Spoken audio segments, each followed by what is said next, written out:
life, and I felt like if I fucking died at that point, I'd be doing people a favor.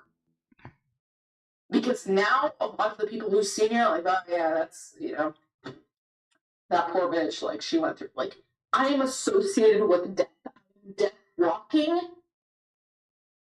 and you felt like, you know what, this is the person I want to make uncomfortable in their own home.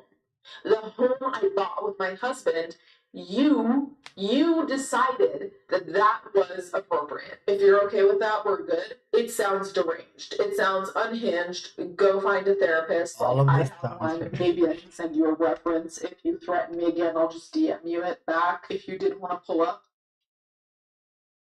You know where I live, obviously. Go ahead, I dare you. All my neighbors are conservative, gun-owning people, so try it, try it, try it. You are going to be bullet wounds the house. But the rest of this video, apart from like my raging or whatever, I kind of, I guess, wanted to mention the fact that I'm going to be kind of a different person. And that might be uncomfortable, and some people might unsubscribe, whatever, you know, like, whatever you deem fit. Since I started this channel, Jacob was in my life, and Jacob was basically already my husband, I'm pretty sure, when I started this channel. I'm in this whole state of, you know, getting to know myself, which is so low-key cringe because, you know, like, I'm 29. I should know who I am. But when you meet the love of your life and you're 19... You change your fucking life around to marry some dude. You're not the same girl. What are you talking about? That's gonna form you in some way, and I'm not sorry for a minute of that. Is your therapist not helping you with this? But I may be different from now on, and that's not just because of the trauma, which I think accounts for a lot, because my personality has definitely, I don't want to say shifted, maybe evolved if we're going to be optimistic. It's evolved. Once you go through what, you know, I did or many others did, it's hard to pretend you didn't, and I'm not going to pretend. And that's why I'm saying I'm going to be different, because I'm not invested in pretending that didn't happen. I'm going to synthesize this because I'm already going off on a tangent. But the basic gist is, you do not sit next to the love of your life who's in a hospital bed, and you do not listen to doctors saying that they need to pull the plug and come back the same. You do not. Ooh, anyway, you know, if you see me differently, if I am different, that's okay, I get it. Not particularly a fan of this version of me, because this version of me, crying on camera, learning my makeup, despite what I said. God. I paid way too much for this makeup to be pulling it off, but that's why. I've seen some speculations here and there, people, not really seen as much as people have sent them to me, because I opt to not look at things online. This is an explanation for all of that. And I felt kind of fake not saying anything earlier as well, but I feel like earlier, it wasn't just that I didn't have anything to say as much as it's like, I didn't feel like I was enough in the progression of everything to say anything. Does that make sense? So it's like, I don't want to tell you, hey, I'm at like step 1 of a process of 57 steps, and, you know, it seems useless. I was way more vulnerable than I wanted to be, and I'm already kind of wondering whether I should even post this. Girl. But yeah, I hope that this all made sense to you guys, how I explained things, and just to be clear, there's some people who keep asking me about how Jacob passed. I'm not going to talk about that. I'm never going to talk about that. So, don't. Do not ask, do not DM me, because from now on, let this video be like the moment where I will start being mean. Until now, I have shown a level of grace. I will start being mean. I will hurt your fucking feelings. Do not. I wanted to give you guys the update, and I'm not going to talk about this again, but I didn't want to talk about it once, so it's on record, and it can be referred to. Okay, one up top hurt bad, right on top of you, buddy. Back to normal. He's healing up. He's healing up. Do you hear him? Worry, but, oh my god. Whoever watched all the way through, I appreciate you. Thank you. What are you doing? Oh my god.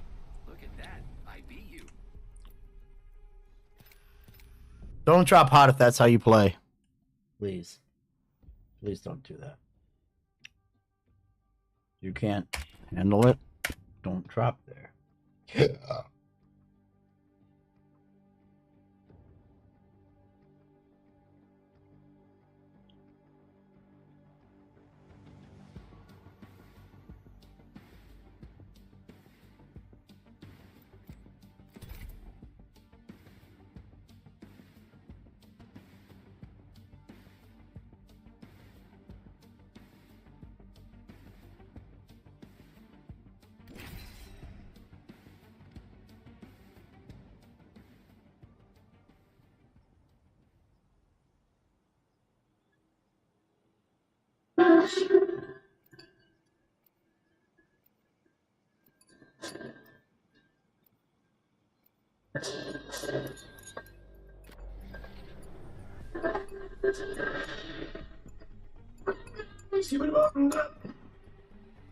So Starfield is a game.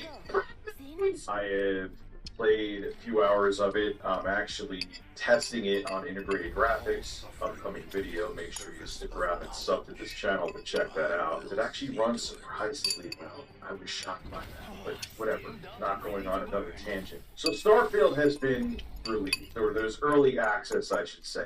The official release date, if you're getting it on Game Pass or whatever the case may be, is September 6th, but if you bought it, you have early access. And there have been reactions to this game. My reaction is that it's another Bethesda game.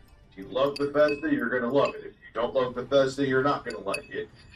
This isn't going to change your opinion on that. So, if you're a fan of Skyrim and other Oblivion, or you blew it. So if you're a fan of Skyrim, you blew it. So if you're a fan of Skyrim and other Elder Scrolls games, you're in luck. If you're not, I would say that's, but that's just me. But that's not what this video is about. This video is about people losing their minds over Starfield, and it's not because of the frame rate. It's not because it's unoptimized. It's not because of the mediocre combat. It's because of the character creation screen. I'm not kidding. I'm not kidding. And the hypocrisy of one person here is incredible. We'll save the best part for last. So this dude popped up in my Twitter feed. Apparently he's a heavy metal singer. I went to go check out his YouTube channel. He has flowing hair and he's incredible. And this heavy metal man is heavy metal tired. That was terrible, but we'll go with it. Of pronouns breaking the immersion of his games. I'm not kidding, this is what he wrote on Twitter. Requested a refund for Starfield. F Bethesda and F the political radical weirdos in the Western gaming industry, staining with ideological clown world BS what should be first and foremost an escape from it. Back to Skyrim. Go back to Skyrim. Have fun there. I'm gonna, give you a reality check about Skyrim in a little bit. Someone wrote to him, back to Skyrim, aka same company. Just as artificial as not drinking Bud Light but switching to a different beer literally owned by the same people and then serving after you shoot up a whole bunch of Bud Light cans, serving that beer at your bar. I have no idea who I'm talking about.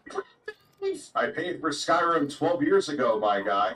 Well, I'm about to give you a reality check about Skyrim in a little bit, but let's keep going. We'll circle around to Dan Vasc in a minute because there's something else interesting there. There's his incredible I'll Make a Man Out of You song. I don't really want to know what that means, but Dan wants to make a man out of me. But then there is another right-wing grifter, or right-wing grifter wannabe. She doesn't really have that huge of a following. Nina Infinity was playing Starfield during a live stream, and then this happened, and she was devastated by it. She got breaking pronouns in bio. The SJWs are killing me. So annoyed. It's space. We don't need freaking pronouns in bio for space. Oh my god, pronouns! I don't know which order she was. I'm assuming it says 3:29 in the morning here. She posted she was turning and tossing in bed, very concerned about the pronoun Starfield, and she had to have posted this at 3:30 in the morning. I'm up late at night, but I'm not worrying about stuff like this. I almost refunded my game when Starfield asked me for pronouns. I still might. I'm annoyed by it. Keep in mind, like, that is it. You do go to your character creation screen, and that's all that happens. You see she, her, him. It already, if you're picking a dude, it already picks him for you. You can change him if you want to. You can never touch them. And from the hours that I've played Starfield and was bored the entire time, I'm sorry, I'm just being honest, there was never anything else going on that involved your pronouns. And that's it. She's going to refund the game over it. But then she realized, too, that she was starting to get flack for it because it's really dumb. Even people who are in the Get Woke, Go Broke crowd I've seen on Twitter were like, yeah, it's not really that big a deal. It's not like they're trying to push any kind of agenda down your throat. You move on from that screen, and that's it. So she wrote an update. I refunded Starfield. But there's other reasons, of course, that she did it. I had major issues with the frame rate, which you knew the frame rate was going to be 30 FPS when it came out, at least on consoles. I checked her video. She was playing it on PC. How are you having issues on frame rate when I was getting very playable frame rates on integrated graphics and you at a 3060? But whatever, it's an excuse. She knows she seems bad and it seems ridiculous just to return it for the pronoun, so she's digging for something else. And again, I'm not defending the game. I kind of think it's boring. Oh, but I can't, dude. But hold on, though. We're not done. It gets better. This is nothing compared to what is It's time to move. It's time to go. Last but not least, we had Heels versus Babyface. He's a Who? Where? What? YouTuber who would probably clean Alex Jones's Are you in nuts front of with us? his tongue if he would allow him to. He was actually on a podcast with Alex Jones many moons ago, or not many moons ago, relatively recently, actually. Well, he got his hands on a copy of Starfield, and he saw that there were pronouns. Again, I mean, I'm trying to come to you, but I don't know how the fuck I'm getting there. But never okay. mentioned again throughout the entire game. And here's what he had to say. It was very calm and balanced. Bethesda, there is nothing I love more than to sit down, comfy chair, turn on a PC, fire up a brand new RPG, lose myself, think, oh my god, just think of this world, just think of all the planets I can visit, all the immersive things that I can get involved with, all the fights, all the relationships, all the people I meet, all the places I go. I'm so excited to go there, because I love nothing more. With all of that laid out in front of me, I love nothing more than to be dragged out in every conceivable opportunity so you can current dayers. Sorry, do you want to get immersed in our world? Yeah, well, guess what? Pronouns, gender.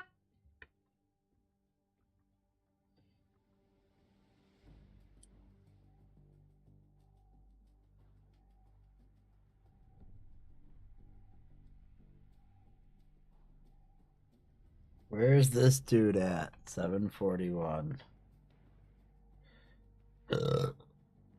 Checked her video. She was playing. I think it's boring. Boring! Oh.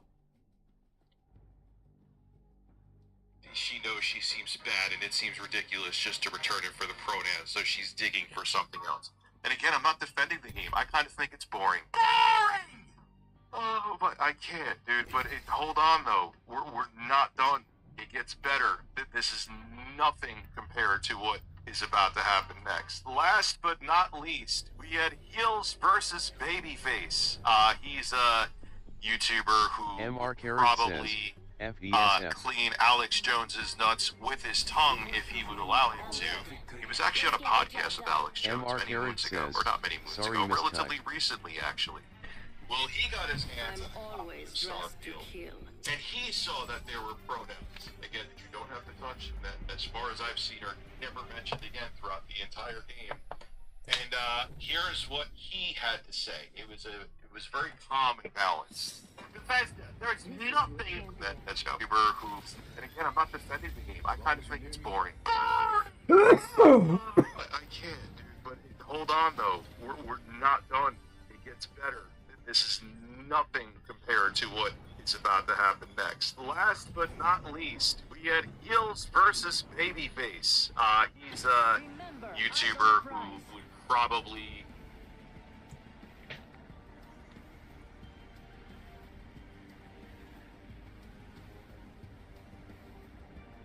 I wonder what we'll find over there.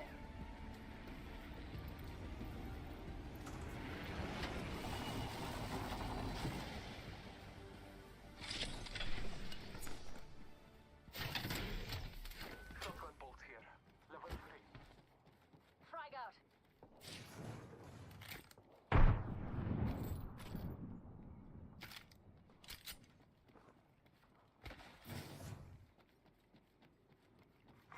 Attention. First blood. First blood already. That's what happens when you get too excited. Round 1. Beginning ring countdown. Tossing jump drive. Come on, Mitchell. Say hello.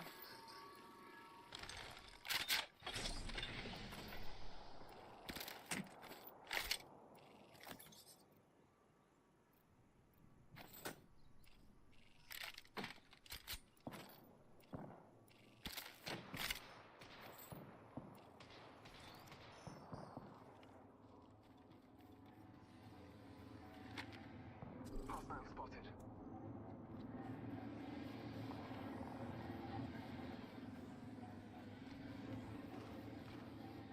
Throwing jump drive.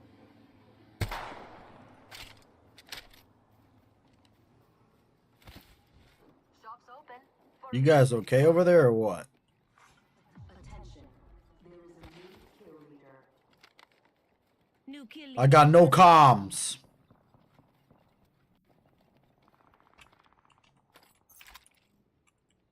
You are coming home with me tonight.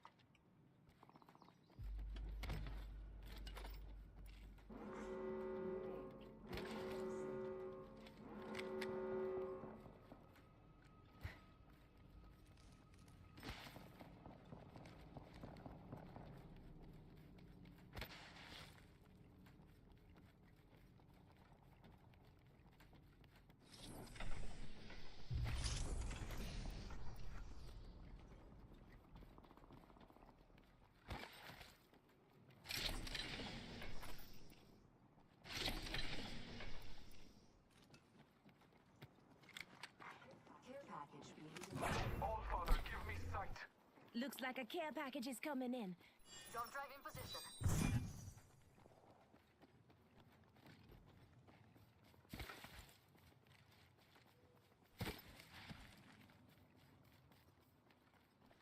Target over there.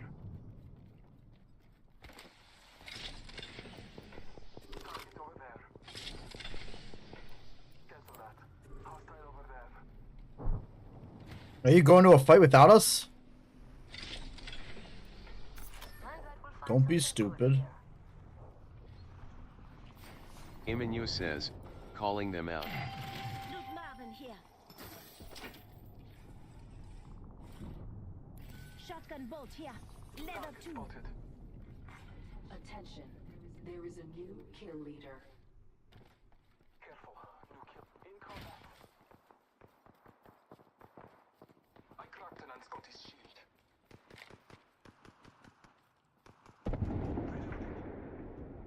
They're shooting at me. Trust in the All Father. Enemy over there. Calling in a lifeline package. At least two enemy. Recharging my shield. Frag out.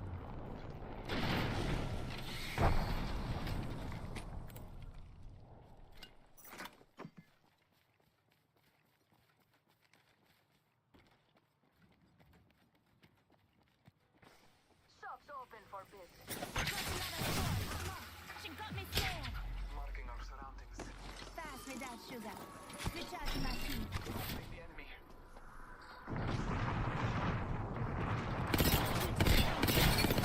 I got two on me. One this way, one up top. He's hurt bad. He's healing up though. This guy over here is healing up. He was hurt. He's up here. He's up here. He's cracked.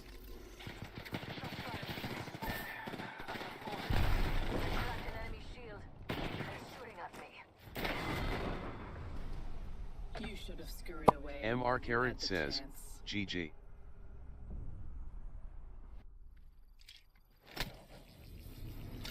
Scrappy DP says, not really.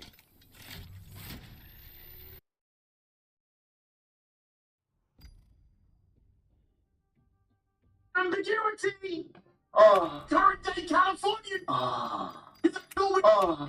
know? Because we're boring! Oh. We're so Oh. boring! We can't see past our own Oh. reflection! That's the level of our narcissism here! Bethesda Western Game Company! Oh. Oh. Pure immersion! Oh. We're having a good time! Oh. Falling into a world and just getting lost! No, no, no! Current day! You take everything we love! All our immersion! Something. There's nothing more. Nothing I love more to sit down, comfy chair, turn on my PC, fire up a brand new RPG, lose myself, think, oh my god, just think of this world, just think of all the planets I can visit, all the immersive things that I can get involved with, all the fights, all the relationships, all the people I meet, all the places I go. So excited to go there. And you know, I love nothing more than with all of that laid out in front of me, I love nothing more than to be trapped every fucking conceivable.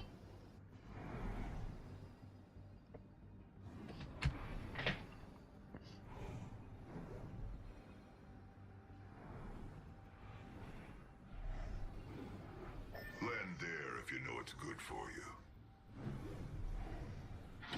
Stay out of my way!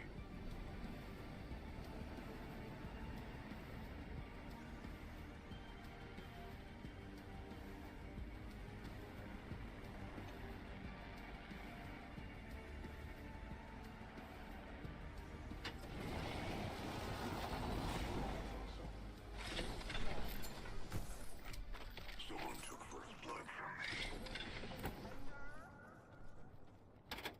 Look at me with my grenade.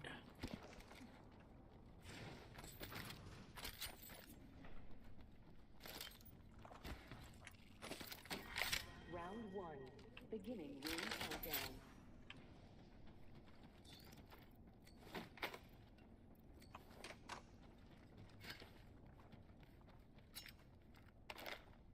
Rings closing in 1.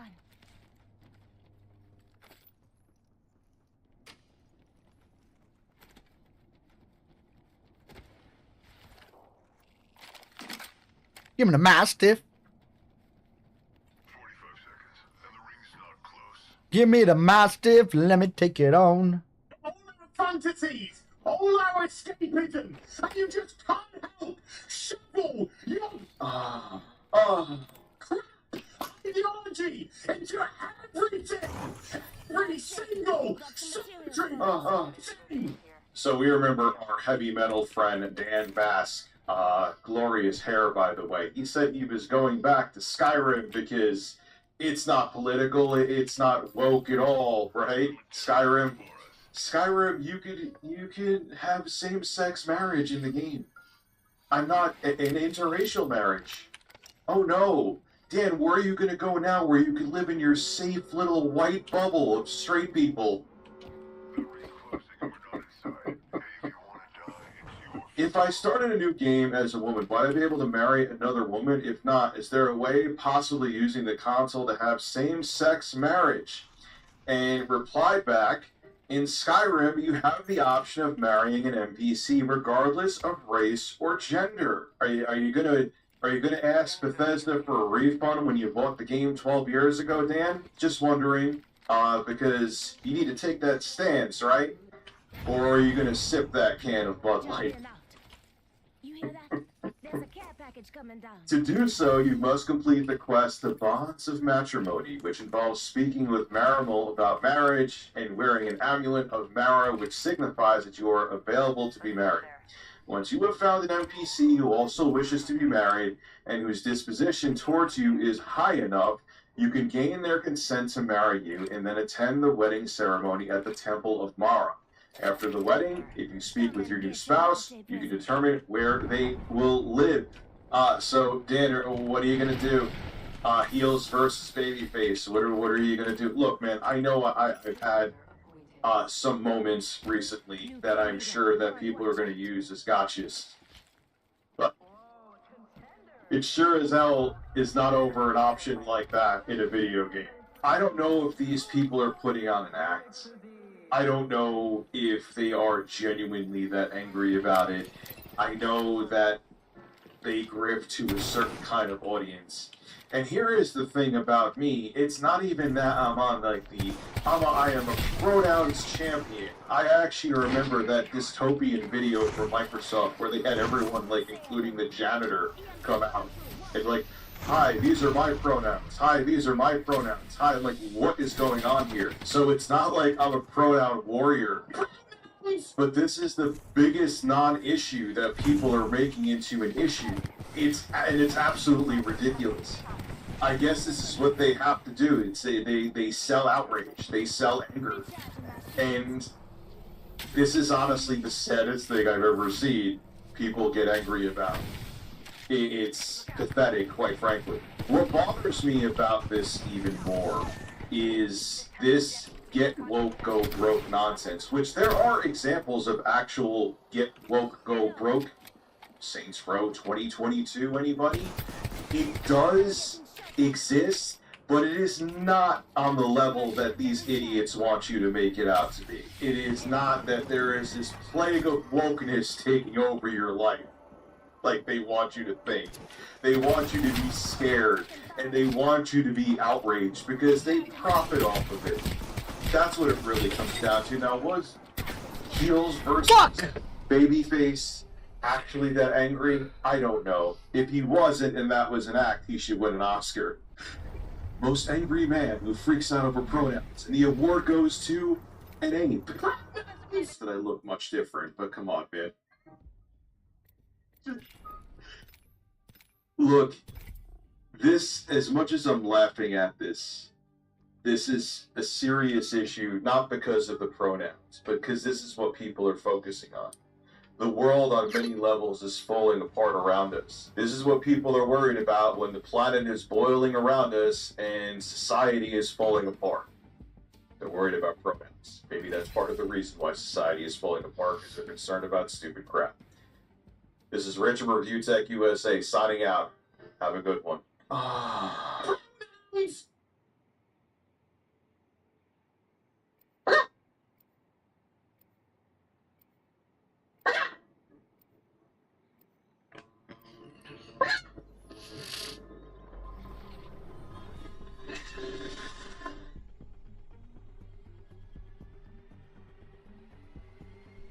Go on, try to stop me. Gonna get rough as guts. Choice. Right. Time to turn crap into gold.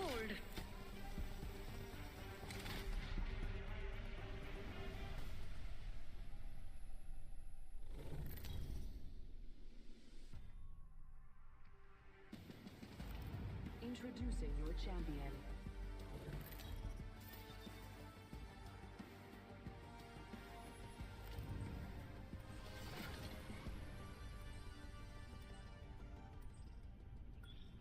Aw, you're not feeling so good, kid. This looks like a good place for a funeral. Yeah, mate.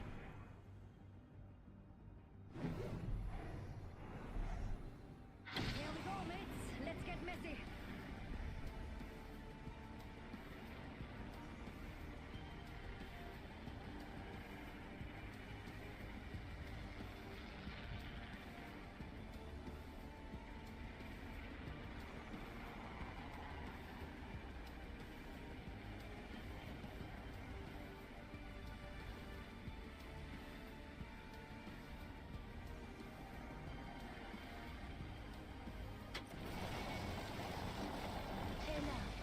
Drop down here and throw them down. What a great drop. You guys suck.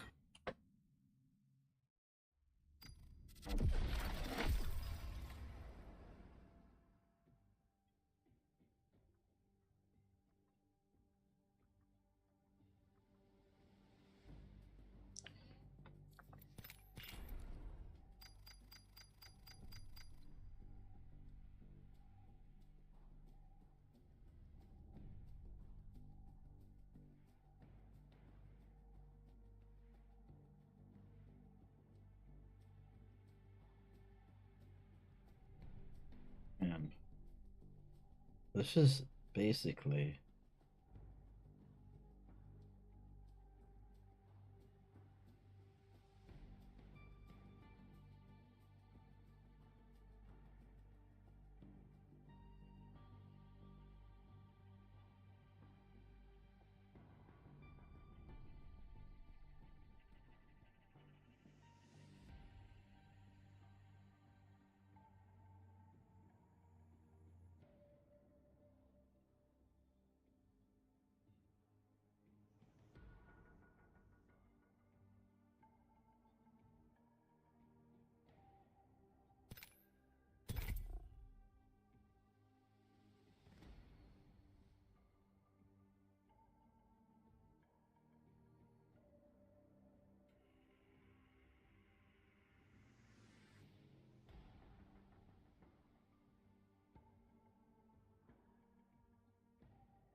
With great power comes... I just hope I don't have to fight with that smiling robot.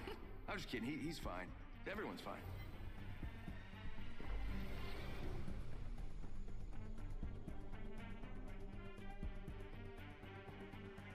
Ain't afraid of much about losing. Listen, That would be a there is drag. nothing I love more. Taking my headphones off, fuck that.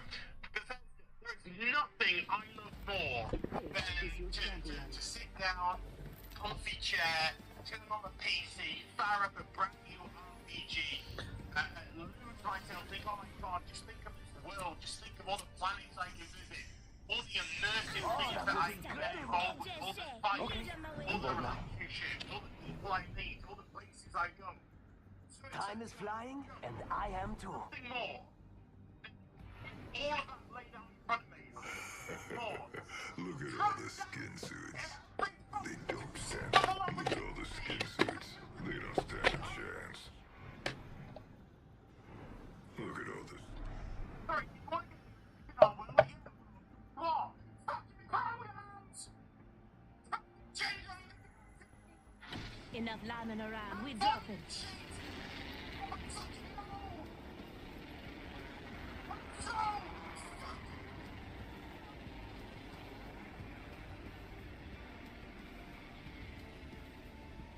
We can't see past our own fucking reflection. That's the level of our narcissism.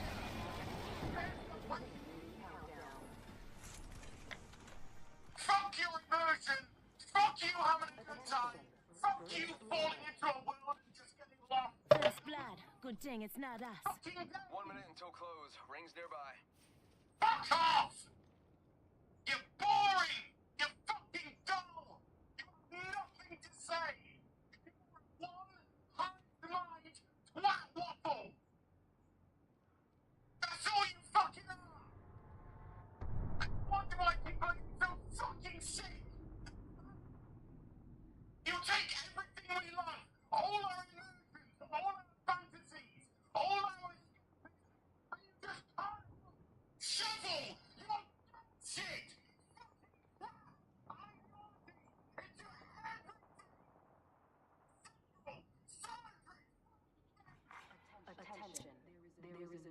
kill leader. There's a new kill leader.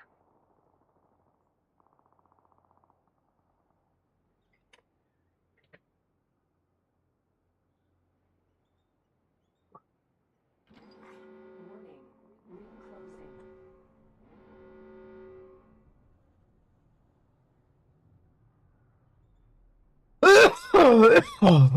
Why the fuck would that? Today, we're talking about the fight over whether YouTube claims that you do better major creators into shilling off NFTs, but is that the real or old story? Proud leaders get massive sentences over January 6th. Tens of thousands have been stranded at Burning Man. We're going to talk about all that and so much more on today's brand new Philip DeFranco show. You daily dive into the news, but first, so excited I finally announced it. I'm launching a small batch coffee company today. It's something that I've been working on for it's something I've been working on for a while now because that's what it takes to do it right. And also be able to be better in such a saturated space, especially because what so many people don't realize is they've been drinking shitty, improperly roasted, bitter coffee. And I know that for a fact because I drank so much mediocre coffee over the last 2 years to finally be able to launch our 3 amazing core roasts. Guiding Light, Happy Medium, and Dark Matter, each with their own fantastic flavor profiles, roasted to perfection, low in acidity, so it goes super smooth by itself. And it's still also an amazing base for you creamer girlies, and it is made in small batches so we can guarantee. What's up there, fella? In fact, I believe you're going to love it so much, I'm going to take a loss on this launch. You can try it today at Hello? Tasty_melon if you are says, even remotely hola. interested, order right now. To be completely transparent, Hola, ¿cómo estás? 3 bags. I likely won't be able to do 2,000 orders today. I really want to make sure we didn't over roast, we didn't over prepare, and all of a sudden we end up with a bunch of beans sitting on the shelf, losing their amazing flavors. And if you Gloria estás. Bien. Right? I also want to give the biggest of all thank yous to you beautiful bastards who are part of the Secret Soft launch. Your opinions, your recommendations, your overwhelmingly positive reviews were so helpful. And reading new reviews has actually become one of my favorite things to do in the morning. And it's largely because it's like 1,000% better than any ad copy that I could possibly write. Like Reed, who wrote last week, these are absolutely incredible. Each of the roasts are beautifully done without the slightest taste of burnt beans. Dark Matter is one of, if not the best dark roast I've ever had. Happy Medium is a delicious full body taste. It doesn't need to be overpowered by creamer or sugar. And Guiding Light still has lovely coffee flavors unlike any other light roast I've had. Wake and Make is my new favorite coffee company, and I'm totally hooked. What the fuck? Are we gonna loot this whole place or are we gonna move left? That's just one of an avalanche of positive reviews. I just got hit with something. So go to wakeandmakecoffee.com. I got a link in the description. I got a QR code here. I got a little. Or was that you guys scanning? Here, go snag yourself a bag of grade up to 50% off. And remember, if we sell out too fast, you'll get prompted for an email and a phone number. So please submit that. You'll be the first to know when the next batch is done and ready for you. But with all that said, we got news to talk about. So let's just jump into it. Starting with MrBeast is ruining YouTube. That is a claim that many on the internet are fighting over right now. To start our week off with some drama. And all of this stemming from a video where you have massive gaming YouTuber Jacksepticeye taking a lie detector test. I don't like MrBeast. No. Oh! Did you think MrBeast ruined YouTube? Yes. Oh! Now I don't want to see it. Because it became more about views, money, and popularity than it did about. He's doing he had fun playing Squid Games. Doing he had fun riding on yachts. If he had loans in Africa, if he had fun doing those videos, it'd be longer. We'd see them. Oh. Ooh, and that clip went absolutely viral, igniting shock, support, backlash. For shock, if people say things like Jacksepticeye having beef with MrBeast was not on my 2023 bingo card. In fact, it was so surprising we even saw MrBeast himself responding to Why does it not change fucking weapons quicker, bro? I ruined YouTube because I didn't buy a mansion and sports car and instead reinvested my money into making content focused on doing good and inspiring kids to help people. Quote, if he had fun, the videos would be longer. What does that even mean? You think I'd give up every hour of my life for 14 years if I didn't have fun? This clip is insanely disrespectful in my opinion, and obviously there is so much I could say about his content, but I'll just take the punches and be the bigger man. And so with this, we saw a number of creators coming to MrBeast's defense, that including podcaster and YouTuber Ethan Klein, who said that Jack himself spent a chunk of his career power posting 2 Let's Plays per day, right? Probably something you do in an effort to make more money, and arguing that this quote revisionist history of a utopian YouTube when no one cared about views and everyone was having fun all the time is bullshit. And continuing, the only difference between now and then is that Jimmy has absolutely dominated the space in a way nobody ever has before, making content no one has ever made before. Actually, maybe the first time in YouTube history where the #1 person is also making the best content. In closing, he's doing more for the platform and legitimizing YouTubers than anyone before. Jack, if you aren't having fun on YouTube, I'd recommend looking. Others are coming in, so let's see what's Jack. Jealous, people also want to deal with MrBeast flat out saying that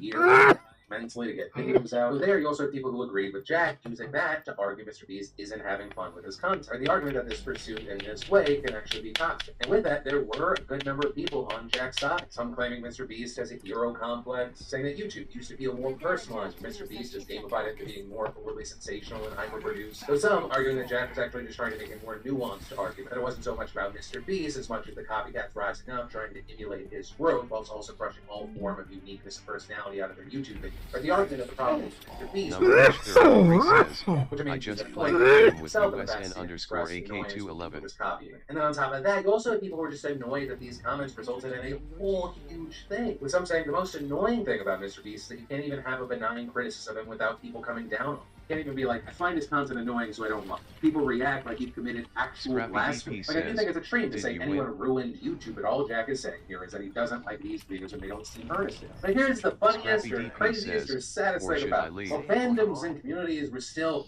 fighting, it seems like both Jack and Mr. Beast hashed things out behind closed doors. With Jimmy Sins deleting his tweet, responding to Jack, also writing a new message. We're good now. With everything that we just talked about, I kind of pass the question off to you. What are your thoughts here? What can't be landed? Because we talked about people having kind of like 5 or 6 different takes. Personally, I'm glad this looks like it's over, because by all accounts, from everything I've seen, they both seem like good guys, people who try to do good, people who have moved the platform forward. You know, I guess we'll have to wait and see how things play out. But that said, that wasn't the only reason that Mr. Beast was on the news today. So the Creator League is this big competition put on by eFuse featuring 8 creators who will lead teams and compete for prizes. And fans can get involved by purchasing $20 creator passes, and those passes are a key part of the story. They're said to allow fans to compete, join a team's roster, vote in the team's polls, and more. Mr. Beast announces in the middle of the video that he posted over the weekend where he was, I mean, it's completely unrelated to the story, putting big stuff in a big shred. When you purchase a Creator League pass, you're able to influence the league, compete in weekly tournaments, win prizes, and potentially even meet some of your favorite influencers. And if you sign up for the next 7 days, you'll receive a free box, Feastable box. But notably, Mr. Beast wasn't on the roster of players. You see big names like iShow Speed, Bella Forge, Mini Hacker, OTK, Sea-Dog, VA, but no Mr. Beast. And as is what happened. Sign up for the next 7 days, you'll receive a free box, Feastable box. But notably, Mr. Beast wasn't on the roster of players. You see big names like iShow Speed, Bella Forge, Mini Hacker, OTK, Sea-Dog, VA, but no Mr. Beast. And as is what happens when you put a promotion in a video that gets 50 million views in 24 hours, there was a lot of attention on it. Namely, a lot of intrigue, with that then turned into backlash very quickly. With the biggest controversy centering around the Creator Pass, which Forbes reported is actually an NFT. And so with that, many people, including some of the creators involved, were unaware of that. So there, Forbes noting that the term NFT was not used in any press release in Mr. Beast's video, on the website, or anywhere that would usually feature that kind of information. The outlet saying that it only discovered this by looking at the refund policy, and since NFTs and blockchain tech are often met with criticism and backlash in this space,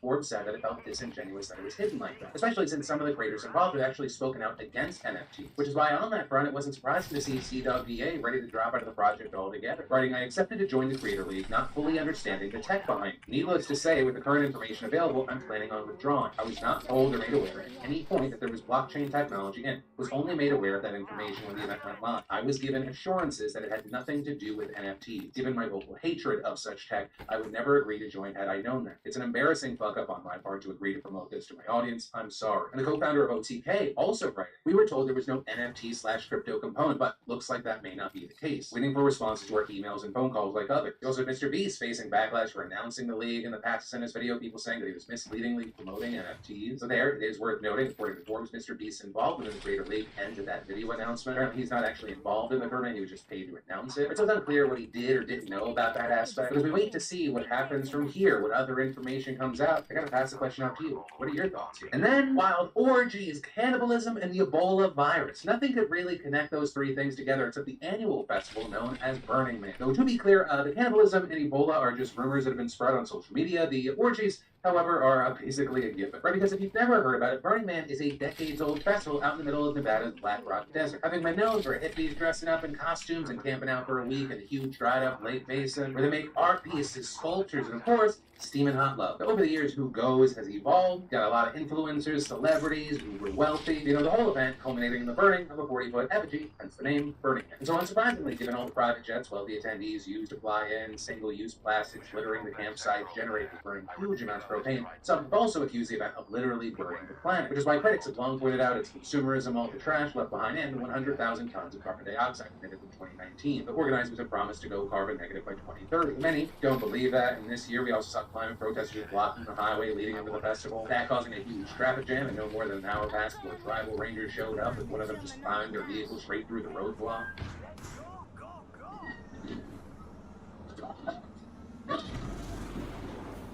And at one point, you see a ranger draw a firearm on one of the unarmed protesters.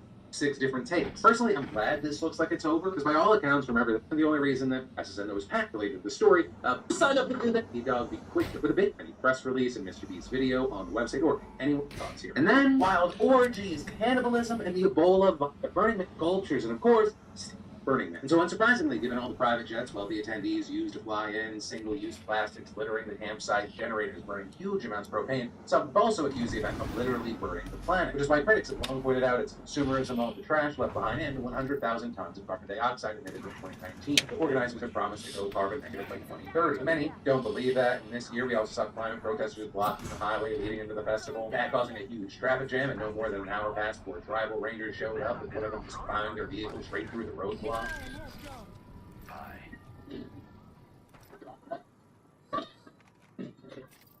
at one point, you see a ranger draw a firearm on one of the unarmed protesters, though it's unclear whether it's a gun or a taser.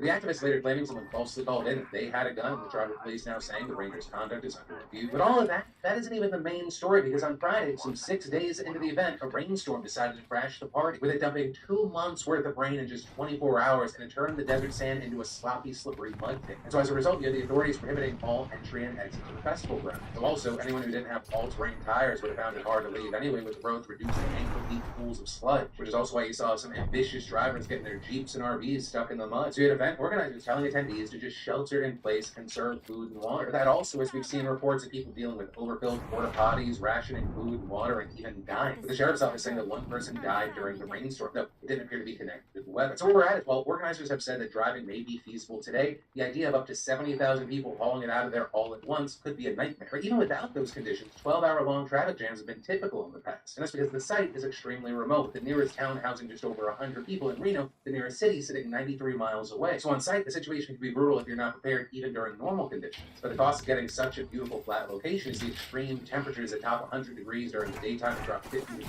at night. Plus, but against anarchist countercultural roots, radical self-reliance is explicitly one of Burning Man's 4 principles. So aside from the porta potties, ice for sale, and on-site first responders, all of the attendees are expected to take responsibility for their own supplies, health, and safety. With that, apparently some thought attempting to trek back to civilization on foot was worth the risk. With stories coming out about celebrities like Diplo and Chris Rock saying they hitchhiked 6 miles through the mud. But lucky for them, they were picked up by a fan in a pickup truck.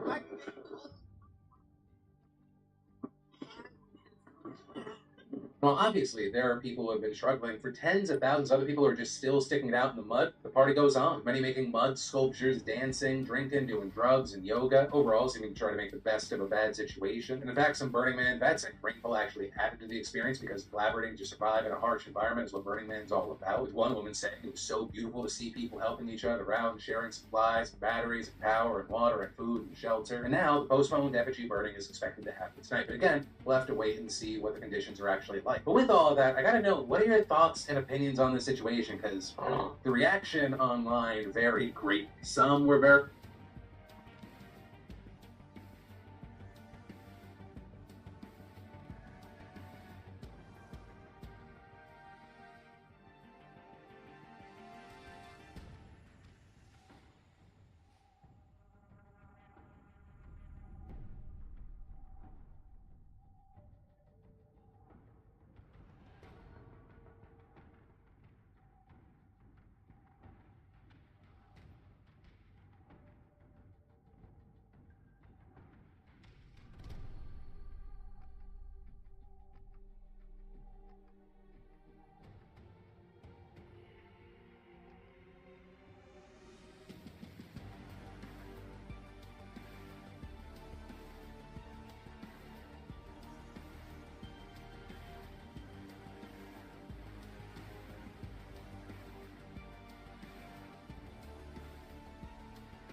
empathetic. Others were like, fuck all those people. Yeah, let me know where you stand and why. And also let me know if you've ever been or you went this year or you know someone who has. And then, y'all, happy September, which by the way means one thing. Football is upon us. And we've also still got concerts, baseball, theater, and way more. Like there is an event happening for every mood, distraction, or taste in entertainment. And thanks to the sponsor of today's show, SeatGeek, the world's your oyster. And even better, you'll get $20 off just by using code BILL for tickets to treat yourself. You deserve it. And actually, for those of you who have used this offer in the past, I still got you covered. Because for you, if you use code DeFranco, you'll still get $10 off any purchase. That's whether you've used them once before or 100 times. DeFranco gets you $10 off your next SeatGeek purchase. With over 28 million downloads, SeatGeek is the #1 rated ticketing app. And with Queen Bee herself on tour right now, Arctic Monkey said, don't forget Adele's residency in Vegas, you need SeatGeek. Because listen, SeatGeek is genuinely my go-to. Whether I'm going to a game, some comedy, a concerts, theater, I've used it to go to the Super Bowl, I've used it on Friday to go to the Braves-Dodgers game. And part of the reason for that is SeatGeek wants to make sure that you're getting a good deal. So when you're on the app, look for the green dot. Green means good deal, red means bad. Every ticket is backed by their buyer guarantee, and SeatGeek is the only site that lets you return your tickets at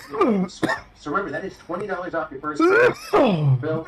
Turning SeatGeek buyers, you will still get $10 off just by. Why did you just do that? What the fuck's wrong with you? To download the app, and then we've got a few quick news stories. What a stupid drop! Completely unrelated to one another and vary in levels of seriousness that I'm about to give. One, the leaders of the Proud Boys fucked around and found out. With them specifically fucking around on January 6th, 2021, over at the Capitol. One of them, Joe Biggs, seemingly how having dumb are in you? his life. So we just stormed the Capitol.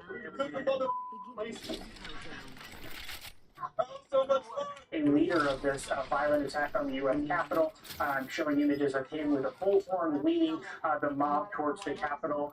Joe Biggs ultimately made it onto the floor, was in the gallery of the U.S. Senate. January 6th will be a day in memory.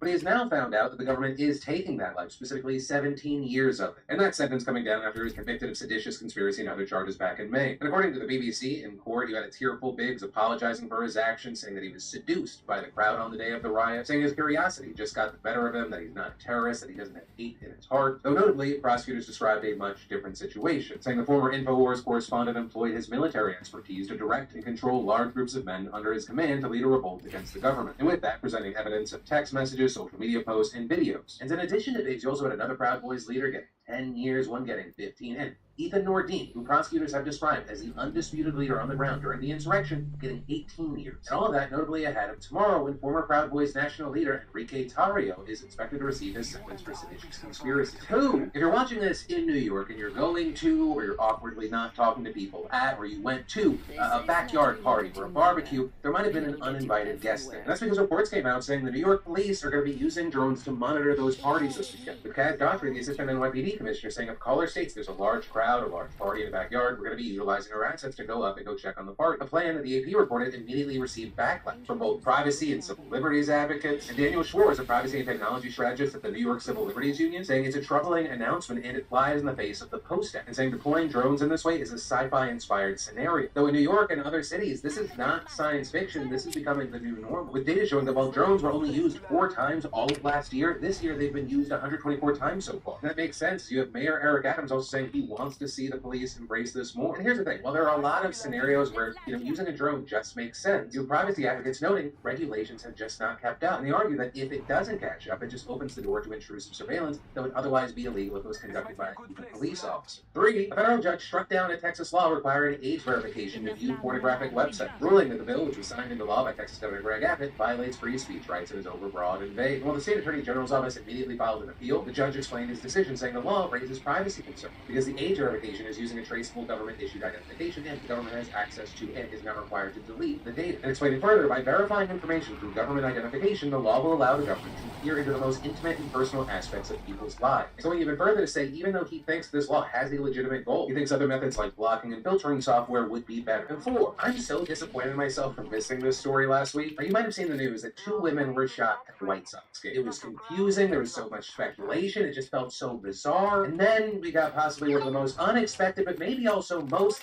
American updates to this story, with ESPN's Peggy Kaczynski reporting the shooting during a White Sox game was indeed an accidental discharge by one of the women grazed by the bullet. She reportedly snuck that gun in past metal detectors by hiding it in the folds of her belly fat, which What? Sounds too ridiculous to be true. And in fact, since that was reported, an attorney for the woman said that's bullshit, saying she denies bringing a firearm into the stadium and further denies having anything to do with the discharge of a firearm at the stadium, saying we have reviewed photographic evidence and x-rays of our client's injuries with firearms and medical experts who confirmed the gunshot wound our client sustained was not self-inflicted and was not the result of her accidentally discharging a firearm. CBS News also reported last week that Chicago police said, this claim didn't come from us, saying the investigation is still active and ongoing. But for now, we'll just have to wait to see what comes from that investigation. At the very least, we can be happy that the only casualty of this shooting was the Vanilla Ice concert that happened after the game. And then, a significant portion of pregnant women in the United States deal with verbal abuse, discrimination, and unanswered calls for help. That's what we just learned from a news survey from the Centers for Disease Control and Prevention. With 20% of women reporting that they experienced mistreatment during pregnancy and delivery care. The most common forms of mistreatment including getting no response or request for help, being shouted at or scolded, having their physical privacy violated, and having healthcare providers threaten to withhold treatment or force them to accept unwanted care. That mistreatment varied wildly depending on a number of factors, even based on things like insurance type. 28% of respondents with no insurance and 26% with public insurance reporting poor treatment, which was a notable difference compared to just 16%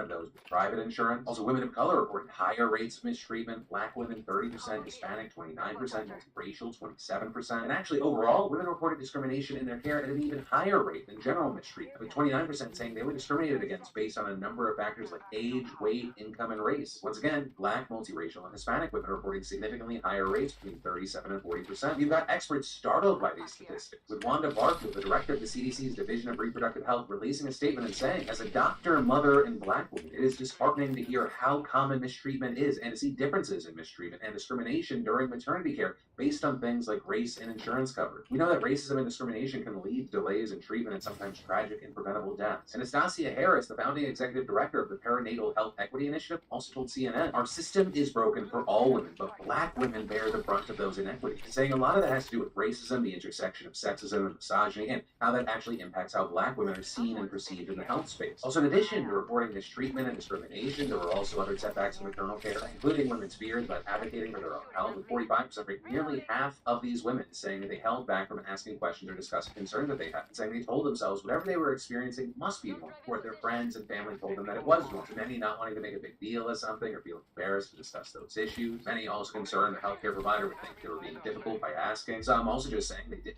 ask because the provider seemed rushed and they weren't confident they knew what they were talking about. The thing is, it is so critical that women feel like they have the ability to ask these questions. And Dr. Todd Hellerith, the director of infectious diseases at South Shore Hospital in Massachusetts, discussing this report with WCVB News in Boston and saying, our chief of OBGYN here, Dr. Kim Jeffers, she's been here for over 15 years. She says that there's a famous saying that she said that delay or deny and pregnant women may die. So by putting off potential problems, pregnant women can put their pregnancy or even their own lives at risk. And on the other side, doctors can do the same if they don't respond to requests for help. And all of this is especially concerning and important to talk about when you think about how high maternal mortality is in the United States. In fact, earlier this year, a separate CDC report found that maternal mortality rose significantly in 2021. We're talking about a 40% increase from the year prior. With that, the U.S. had a 32.9 maternal death rate per 100,000 births. That is 10 times higher than rates in other high-income countries like Australia, Austria, Israel, Japan, and Spain. And again, when we focus on this number, Black women in the U.S. suffer more. Their maternal mortality rate being 70 per 100,000. That's over twice as high as the rate for white women. To just make bad news even worse, last year a report found that 80% of pregnancy-related deaths in the U.S. are actually preventable. But also, with this, it is worth noting that some experts have said that more research is needed to determine how much the mistreatment reported in this newer CDC study plays into the maternal mortality rate. The CDC's Wanda Barfield saying that the report was unable to conclude a direct relation. And that this study doesn't really reflect that. And I think there's more that needs to be done in terms of better understanding these causes. But we do know from the study that women are reluctant to report their concern. And we do know that as a result of not reporting concern, there may be an increased risk of pregnancy-related complications for both mom and baby. One of the most unfortunate things, this is just one of many problems we have related to pregnancy-related healthcare in the U.S. Because, some people don't even have reliable access to maternal care at all. But the nonprofit group March of Dimes finding that 4.7 million women live in counties with limited maternity access. And in fact, there's so many reports within the last year highlighting that maternity units all over the country, especially in rural areas, are shuttered, with different reports citing a variety of different reasons, including the effects of COVID, financial issues, staffing problems, and more. Oftentimes, it's a combination of some or all of them.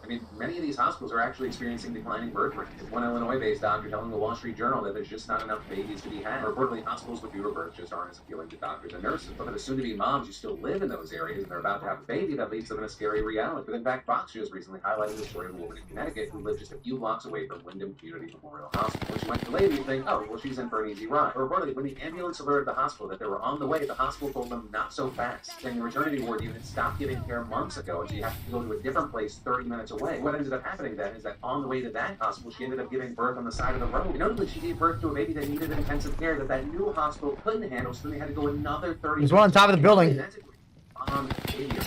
But it's He's broke. Very and stressful to think about. Because of course, like everything I talk about on the show, I'd love to know your thoughts and your feelings and your opinions on it. But also, if you had an experience with the U.S. healthcare system and having a baby, I'd love to hear from you. And that is where today's Daily Dive into the news is going to end. But let me do a 3 vital things. 1, snag yourself a bag or 3 over at wakeandmakecoffee.com for 50% off today. 2, for more news you need to know, I got you covered right here. You can click or tap, or I got links in the description. And 3, as always, my name's Philip DeFranco. You've just been filled in. I love yo faces, and I'll see you right back here tomorrow. There's another team coming.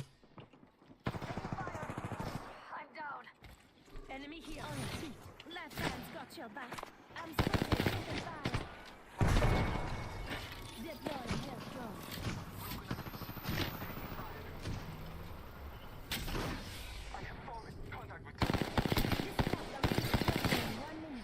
Reloading.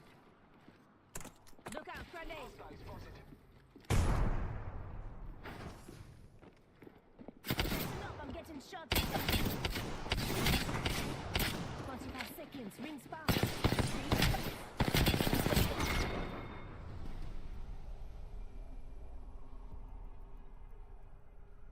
Why am I all over the place?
Darkenmere seen it all. This win is ours.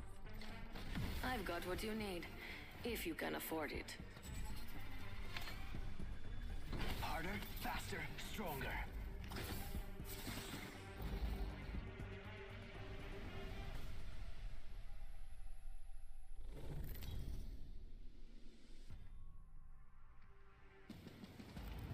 This is your champion. Well then, let's see you work your magic.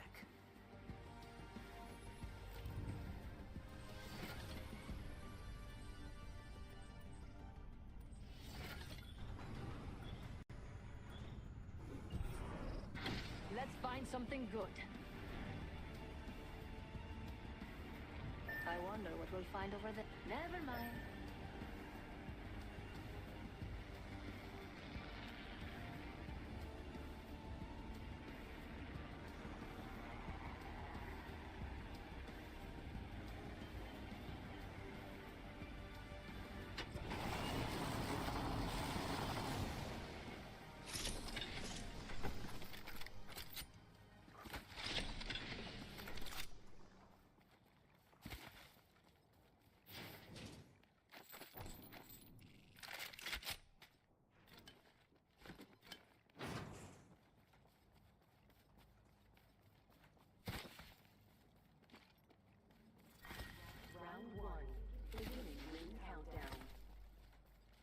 We're already in the next ring. Good. more time to loot.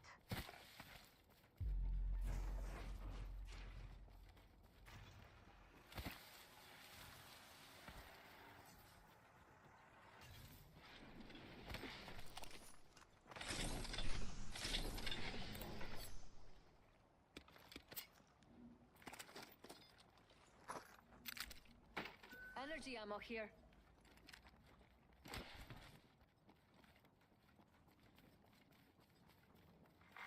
Attention. First blood. Activating jump drive. The battle happens quick. Be ready.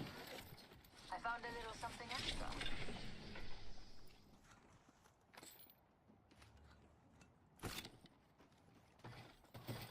Shield cell here.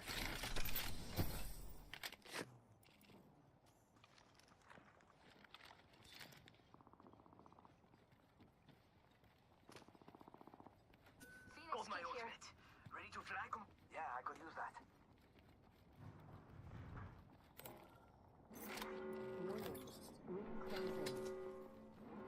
We're already in the ring. Hop up here. Hammer point. I need some shotgun ammo.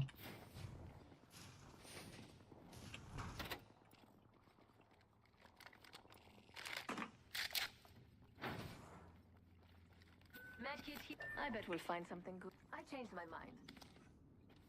Medkit here. Supply bin over there. Thanks. Glad to know you can communicate when you want to. It's go time. You hear that? There's a care package coming down. Medkit here.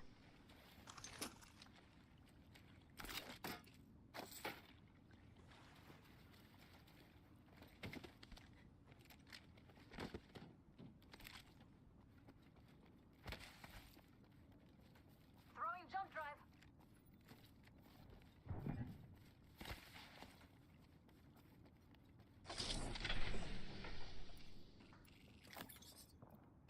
Open up shop and shut them down. New kill leader appointed.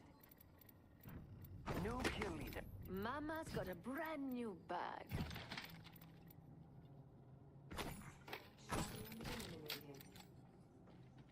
Guess the champion couldn't keep up.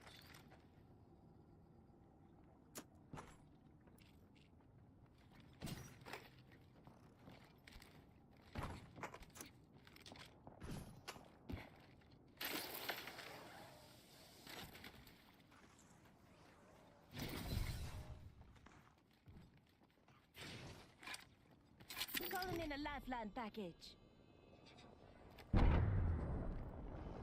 Forget it. Someone's on.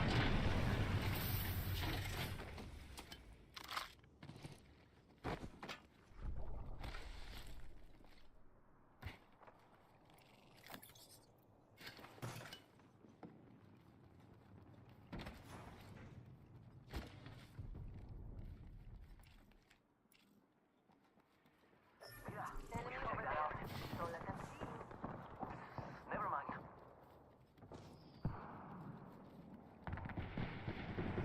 Charging up.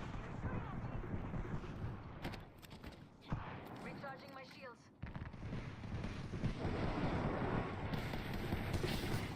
Taking fire. Taking fire. Need more juice. Gone now.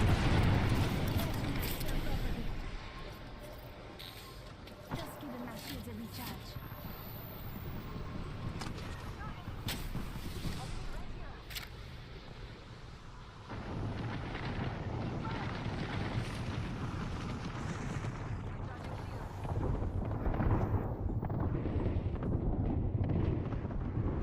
Hold on, I need to heal. Thermite grenade out. They're getting third partied. Enemy here. Getting some damage over here. Target here. Shotgun ammo. Shield now. Reload. Enemy down. Health drone if you need it. Recharging my shields. Taking fire.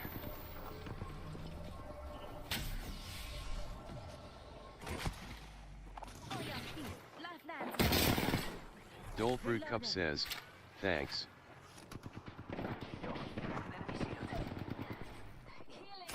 Down that one.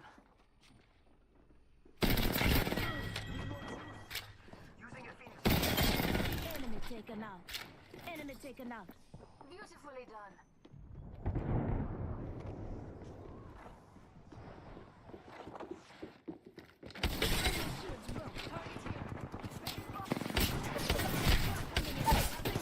Two up top, two up top.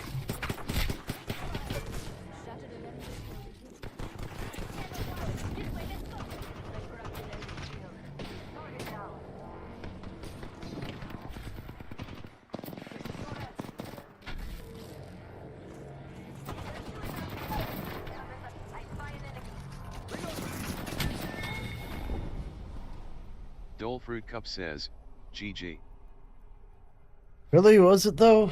Oh, you guys just stood around in there after we got into that fight and waited for that fight to come to you.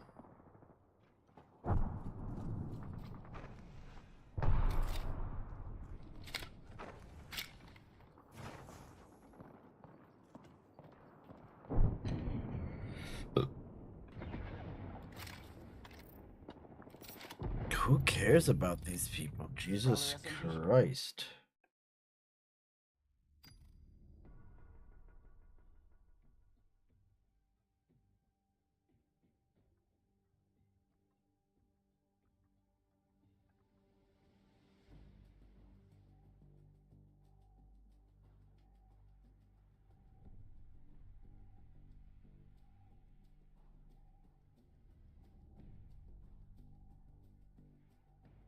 Woo!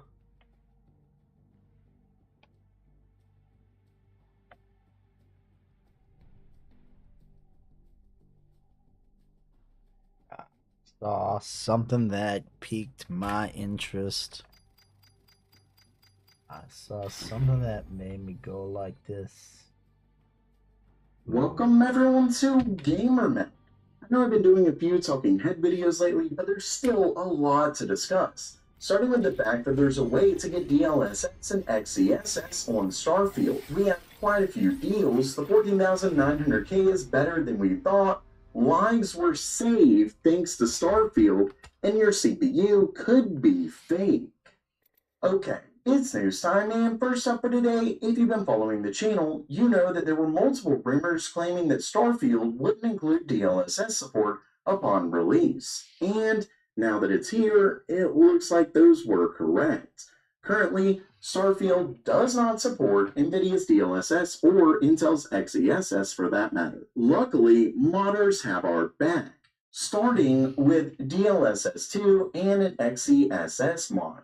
As you can see down here, there was actually a modder. Well, as soon as I find it, yeah, the modder is called Pure Dark, and they're currently offering the ability to get FSR2 or XESS for free right now. You just download the mod. Here is actually some instructions for doing it, but it is available. Now, I have read that FSR 3.0 requires a subscription to this modder's Patreon, but not only is FSR 2 available and FSR 3 if you want to pay, but FSR 3.5 is also available. This one does require just a few steps, but given how intense Starfield is and just how unbelievably demanding, it's probably worth it for a lot of NVIDIA owners. And as you can see down here, it does give a fairly decent boost. We're talking in this screenshot, 74 FPS to 97, and then if you have DLSS 3.5 with frame generation, we're talking upwards of 141 FPS. So a really big boost from 74. Of course, it is good to note that I will say it seems like Starfield is very CPU limited, not just GPU limited. So to get anything like this, you likely do need a very fast CPU. Either way, it is nice to see the modding community come together and bring support for DLSS and XESS to this new, very popular game. Next up for today is Labor Day. Comes quite a few tech deals, so I thought I would go over a few of my favorites. As always, I will have affiliate links to these down in the description below. They don't cost you anything more, and it helps the channel out. Either way, let's get started. First up, we have a Thermaltake Tough Power GF1 series. This is a 750 watt fully modular PSU for just $84.99 after a $15 rebate. So it's already $30 off, and then you get a $15 rebate. Not a bad deal for a gold certified modular PSU. Next up, we have the Ryzen 9 5900X. That is currently on sale for $319.99. This is around $100 less than the 7900X. And next up for today, today is Labor Day. That comes cool. Now, I have read that FSR 3.0 requires a subscription to this modder's Patreon. But not only is FSR 2 available and FSR 3 if you want to pay, but FSR 3.5 is also available. This one does require just a few steps, but given how intense Starfield is and just how unbelievably demanding, it's probably worth it for a lot of NVIDIA owners. And as you can see down here, it does give a fairly decent boost. We're talking in this screenshot, 74 FPS to 97, and then if you have DLSS 3.5 with frame generation, we're talking upwards of 141 FPS. So a really big boost from 74. Of course, it is good to note that I will say it seems like Starfield is very CPU limited, not just GPU limited. So to get anything like this, you likely do need a very fast CPU. Either way, it is nice to see the modding community come together and bring support for DLSS and XeSS to this new, very popular game. And next up for today is Labor Day. With that comes quite a few tech deals, so I thought I would go over a few of my favorites. As always, I will have affiliate links to these down in the description below. They don't cost you anything more, and it helps the channel out. Either way, let's get started. First up, we have a Thermaltake Tough Power GF1 series. This is a 750 watt fully modular PSU. There was a team on me when I came back to my computer. I fucking just ran away from those bitches. And then you get a $15 rebate. Not a bad deal for a gold certified but they were lower modular down PSU. there. Next up, we have the Ryzen 9 5900X. They were down there. It's currently on sale for $319.99. You need shield? This is around $100 less than the 7900X. So if you still have an AM4 board, I got one. Those wild AM5 prices, this could be a really good deal for you. Next, the current gen 13700K Are we has going up here? Or what's money off happening? right now for $364.99. And lastly, this is a 20 terabyte NAS drive for just $329.99. Now you're probably thinking, yeah, but this is just a hard drive for $329. That is a lot of money, but don't forget we're talking 20 terabytes. This will store pretty much anything and everything you throw at it. Moving on, we have one of the first benchmarks of Intel's upcoming 14900K. As you can see down here, this is a CPU-C benchmark of the 14900K, and it scored a single-core score of 978 and a multi-core score of 18,117.5. Now, when compared to last gen, we can see with single core, we're actually looking at right at 10% going from the 13,900K to the 14,900K. And what's interesting is that even the KS, which gets up to 6 gigahertz, just like the 14,900K, still beat it, although just by a few percent. As for why it was able to do that, even though it has the same boost frequency, another team. Because the 14,900K is able to hold that 6 gigahertz for longer than the KS model. Not only that, but it gets a little over 8% faster multi-core when compared to the 13,900K. Now obviously that's nothing. Oh my god, there's no way! Especially since we're talking a new generation, but don't forget that this is just a refresh and there isn't anything new here like added cores except for the 700 parts from what we've seen, but everything else, there's no new cores, no new architecture, nothing like that, so 10% single core boost is at least alright. And next up, while this I'm gonna come get you. Related, is a really interesting story and something to potentially give you a little excuse to stay up gaming. Here, you can actually see that it says staying up and, quote, binging Starfield literally saved this player's life.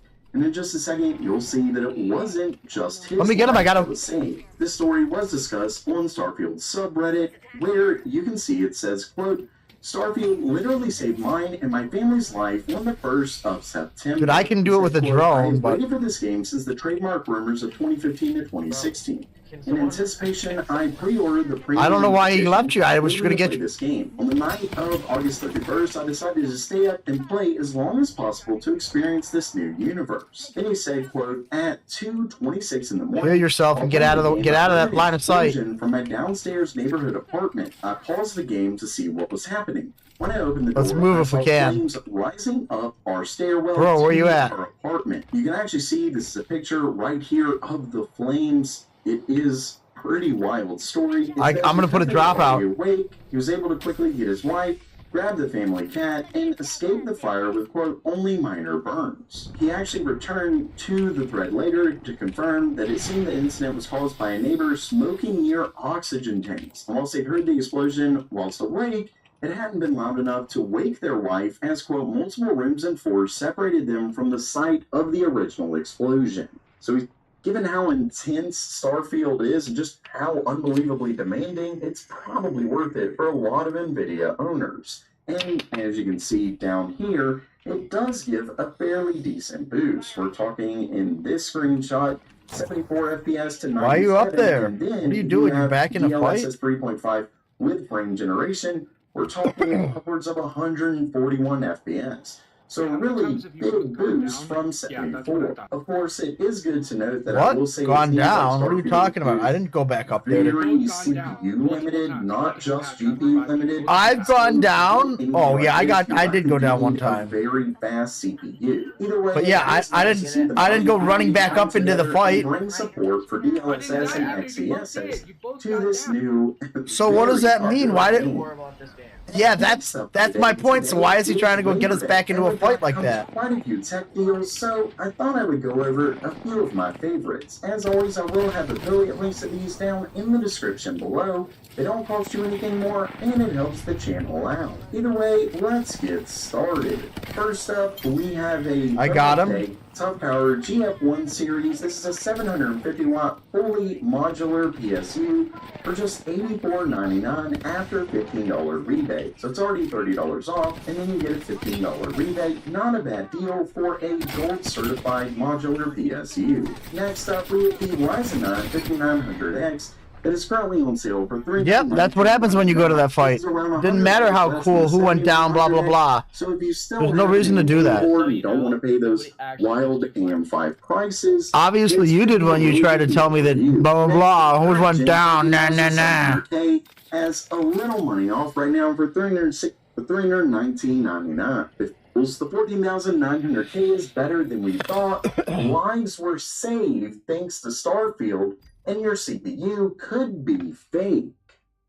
Down here, there I have read, but FSR probably was. So really, CPU limited there in Labor Day. And with that comes quite a few tech deals, so I thought I would go over a few of my favorites. As always, I will have affiliate links to these down in the description below. They don't cost you anything more, and it helps the channel out. Either way, let's get started. First up, we have a Thermaltake Tough Power GF1 series. This is a 750 watt fully modular PSU for just $84.99 after $15 rebate. So it's already $30 off, and then you get a $15 rebate. Not a bad deal for a gold certified modular PSU. Next up, we have the Ryzen 9 5900X.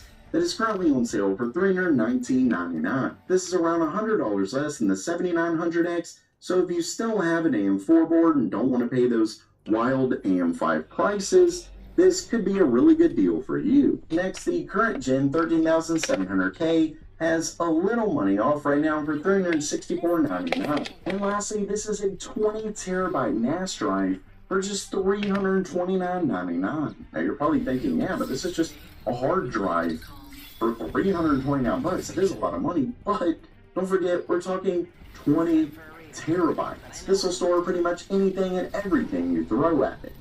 Moving on, we have one of the first benchmarks of Intel's upcoming 14900K. As you can see down here, this is a CPU-Z benchmark of the 14900K, and it scored a single-core score of 978 and a multi-core score of 18,117.5.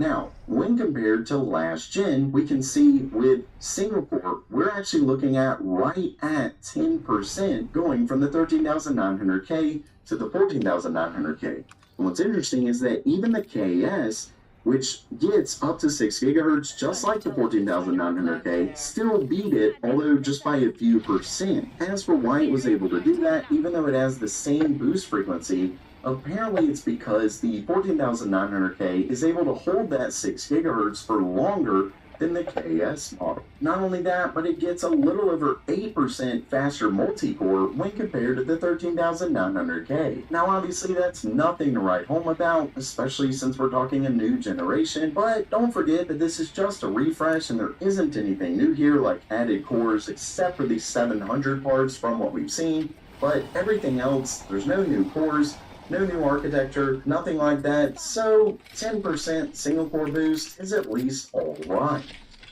And next up, while this isn't hardware related, I thought it was a really interesting story and something to potentially give you a little excuse to stay up gaming.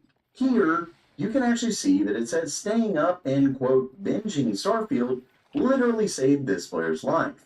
And in just a second, you'll see that it wasn't just his life that was saved. This story was discussed on Starfield's subreddit, where you can see it says, quote, Starfield literally saved mine and my family's life on the 1st of September. He said, quote, I have waited for this game since the trademark rumors of 2015 to 2016.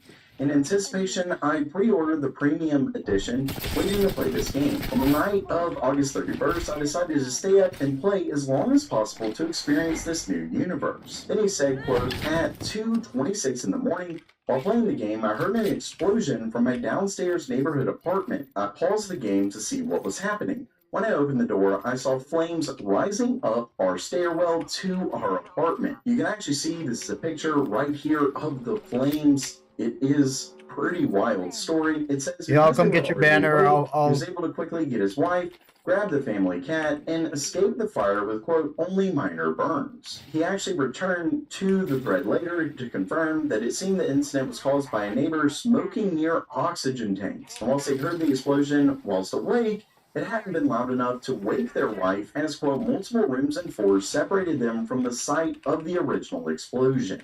So he says, just to kind of wrap everything up, if I hadn't been up binging Starfield, I would have been asleep and we would have all died to smoke inhalation. So yeah, at least in this one, obviously very rare case, staying up to play video games saved people's lives. I guess all we can say is, thank you, Starfield. And lastly for today, I wanted to make you aware of a scam. Now, this is only one time that this exact scam has happened, but we've seen scams very similar to this over the years. One of the striking things, to me at least in this, is that this was the purchase of a brand new CPU from Amazon. So yeah, let's just kind of get right into it. This story originally comes from Reddit. You can see it says that they purchased a brand new 13,900K processor, but it had a different die underneath. It says the IHS swapping scheme is a well-known issue. This is what I'm referring to. It's been happening for years, except this particular one is pretty wild. It says recently a Redditor named Much Designer 8417 received what was supposed to be a brand new 13,900K from Amazon. I will say that I actually looked at this, found his response. He does claim that he paid full price for a brand new 13,900K on Amazon, but quickly discovered that some of the CPU scores were missing. It was detected as an i7 13,700K. Now, you can actually see right here, oh, well, it says 13,900K. Apparently, what happened was they actually took the integrated heat spreader, took it off of an i9 part, and then put it on this i7. So this is technically a 13,700K, but all accounts, it really looks like a 13,900K. And one of the concerns that I have is that a typical consumer Is it gonna go in there and look and make sure it has the right amount of cores, look at the clocks and say, oh, well, the clocks clearly aren't getting as high as they should? The typical consumer is just gonna put it in their computer and, oh, it works. Great. And of course, in a perfect world, you shouldn't have to be concerned that your brand new CPU isn't the one you actually paid for. But unfortunately, this is not that perfect world, so you may want to double check. Once again, this was purchased brand new from Amazon. Obviously, thousands of CPUs are making purchases from Amazon, so this may have happened more than once. Now, this may just be a one-off thing, but once again, given the fact that this was supposed to be brand new, how did they get a CPU that clearly isn't brand new? This is also probably one of the only times that I've ever seen where they actually replaced the entire heat spreader of the CPU to deceive someone. It's pretty wild, and it definitely seems like scam artists are going even further beyond to, well, scam people. So while that does it for today, once again, make sure to check out your CPU and make sure it actually is the one that you purchased. And if you liked any of those deals, don't forget to check out the links to them down in the description below. And as always, have a great day. Steve throws shade at Hassan in Jubilee debate. We're trying to cater and coddle to black people when we should just want to be treated like everybody else. We're equal for a reason. I think especially recently with a lot of riot stuff that's going on or protest stuff that's going on, people on the left tend to infantilize one types of protesters, and Steve throws shade at Hassan in Jubilee debate. We're trying to cater and coddle to black people when we should just want to be treated like everybody else. We're equal for a reason. I think especially recently with a lot of riot stuff that's going on or protest stuff that's going on, people on the left tend to infantilize one of different types of protesters, and especially even talking to, you know, some of the other black content creators I do content with, when you hear a lot of progressives come out and say, well, they don't have a choice but to riot or break into the store, or, well, they're stealing, you know, these electronics or shit. Just don't realize. I think a lot of people kind of look both ways. It's a little bit weird. There's such a complex on the left that excuse like every single possible negative behavior from somebody, as long as they're a skin color that you're kind of in charge or protect. I find it extremely, it upsets me to hear that, because we're just like you. We just have a different skin color, and to hear that you have to help me is offensive to me. I can do it on my own. Well, we have to break this, and it cleans up the confusion. Okay, XQC and other people are claiming that I am talking about Hassan, or that I have Hassan in mind when I'm doing this Jubilee performance, okay? I want to clarify. I absolutely have Hassan in mind. Let me start you on this. 100%. Of course I did. No shit. He said some unhinged, stupid shit about black people rioting and redistributing goods to neighborhoods, so just wanted to clear that up, right? Romantic moment in the middle of the street. Wait, she has the guy. What? Wait, on me? Yes. Oh, Other lens is way better. Yo. Nice. Oh, very anime. Holy shit.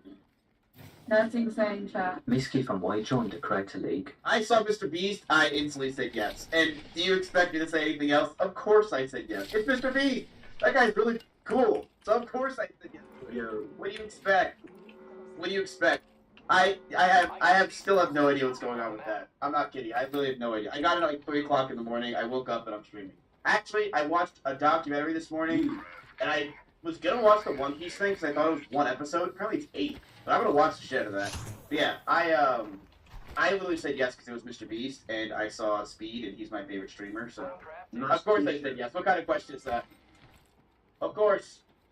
Can you blame a guy, chat? Hey, Vince, do I have a question?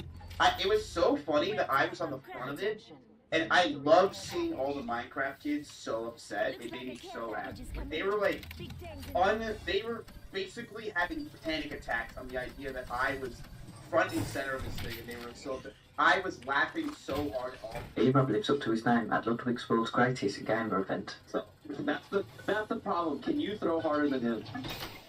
Come on, E-Rob. It's right here. It's like in this sweet old time here. So we can get the angles and get 7 getting his ball.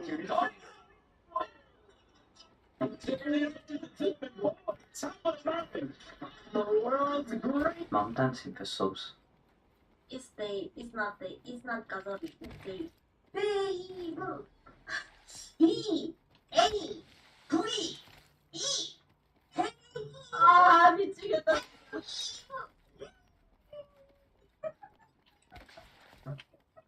엄마 5분 있다 간다며. She stayed 5 minutes after she gone time. She stayed. It's 10 minutes. In 5 minutes it's over. Actually, I'm going outside. But the money is gone. 뭐라고? 진짜 미치겠다. 내가 스케이트 춤을 엄마 진짜 펑키. This is a funky dance. Funky dance. 네, thank you so much. 진짜 엄마. 내가 스케이트 춤을 진짜 펑키. This is a funky dance. Funky dance. 네, thank you so much. 진짜 엄마.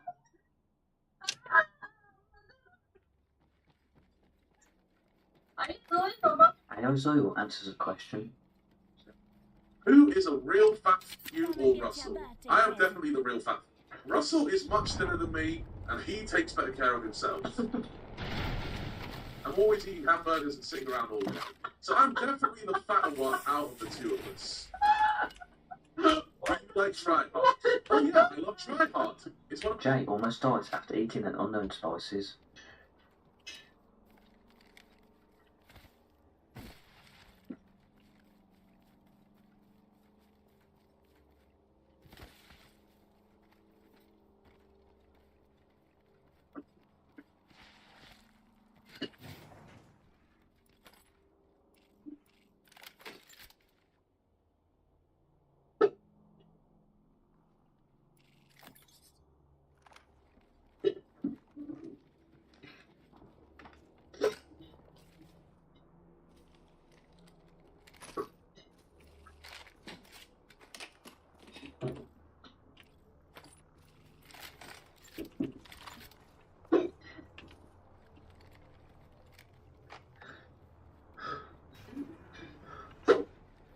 A-Rob's secret rat technique.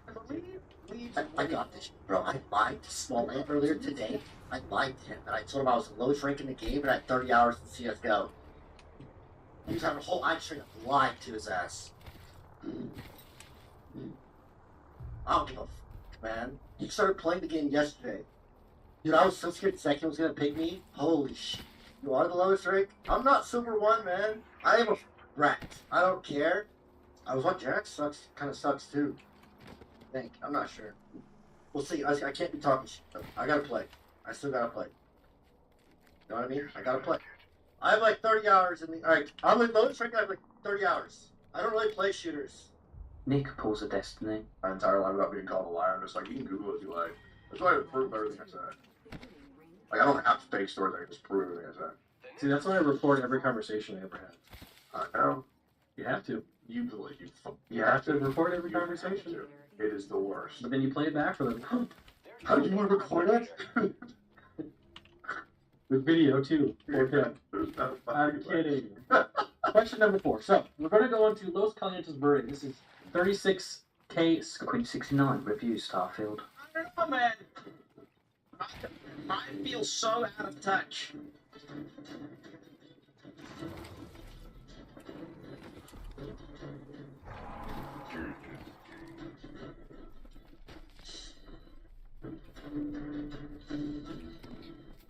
Like, D4 is better than Starfield. And D4 is bad. Spread your fingertips wide, really feel that stretch. And then just allow your front body, the weight of your body to collapse down here into the earth, just like me here. So just let it all hang. Now we're going to start with the feet. Press into the tops of the feet. Press, just imagine pressing into the shins, and then start to lift your belly up and lengthen your lower back. If you're curious as to what I'm talking about exactly, you can peek at me. I'm going to go from here in this state of... A-Rob gets out, but Junior World's greatest gamer. Has not said a word. Oh, there he is. All right, he said something right at the end. 4th place for him. Void. I don't even think we need to check. No, crazy. You know, I feel so bad. This is not funny yet. Do what you do, man. I understand. Xbox, turn on.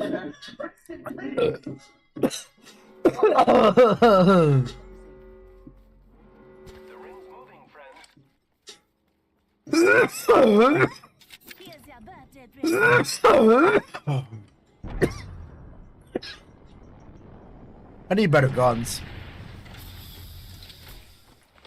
I just told a story. Wow, you about vulture. Pittsburgh.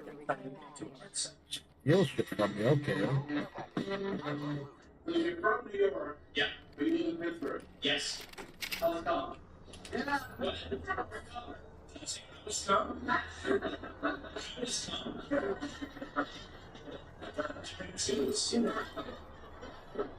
You say Ryan moved to Pittsburgh? Yeah. Do you remember the story about the church? No. You've been drinking? Thanks for the body block, buddy. Holy fuck. My boss has a question. They're like, hey, you moved to New York, to Pittsburgh, how's it? I bought a church in Pittsburgh, and if I did that in New York, I could only buy 1 brick of the church.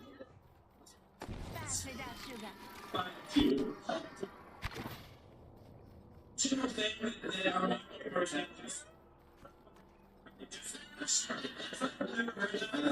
A whole town for 1 person. Bring in no work. To me, there's got to be someone you said that to that has made the corner. Google the phrase now stuff.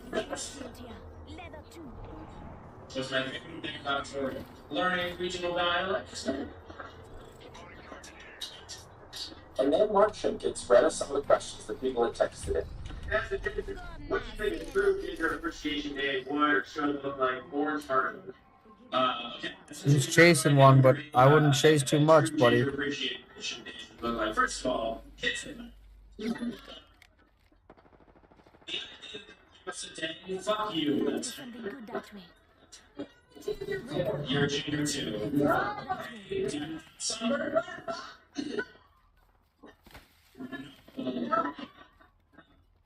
Either direction, man.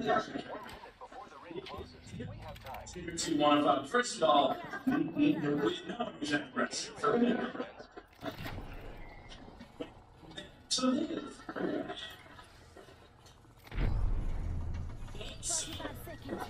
never press ginger children. I wouldn't press them. I would push on someone else.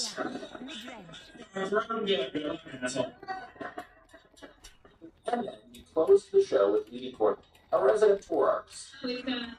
I've been drinking and I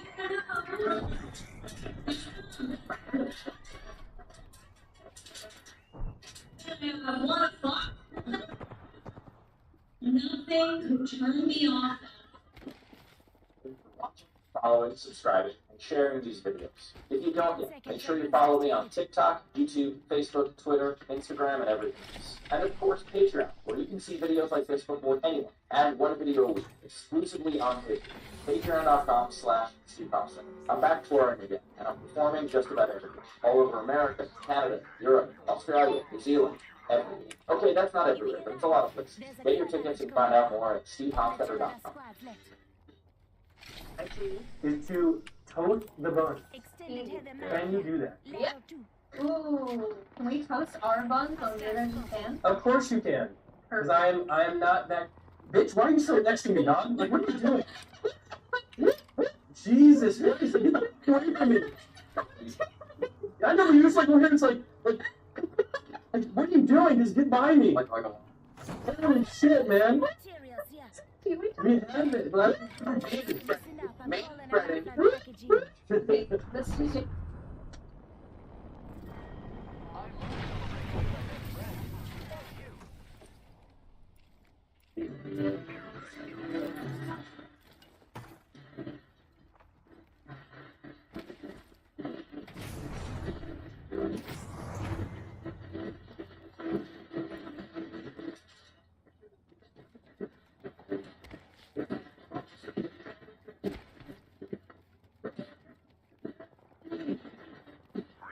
I'm Dave. Welcome to my shop.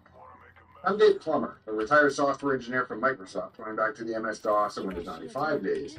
And now that I've officially hit 500,000 subscribers, I thought I would do an episode thanking those subscribers and taking you all behind the scenes of Dave's Garage.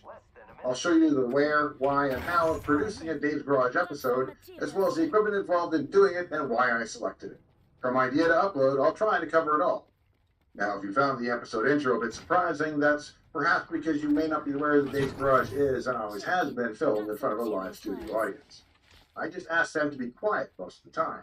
They are, of course, encouraged to call out if I make any mistakes, which is why you rarely hear from me. Mid-range. Star here. The ring's close. Hello, Dave's Garage.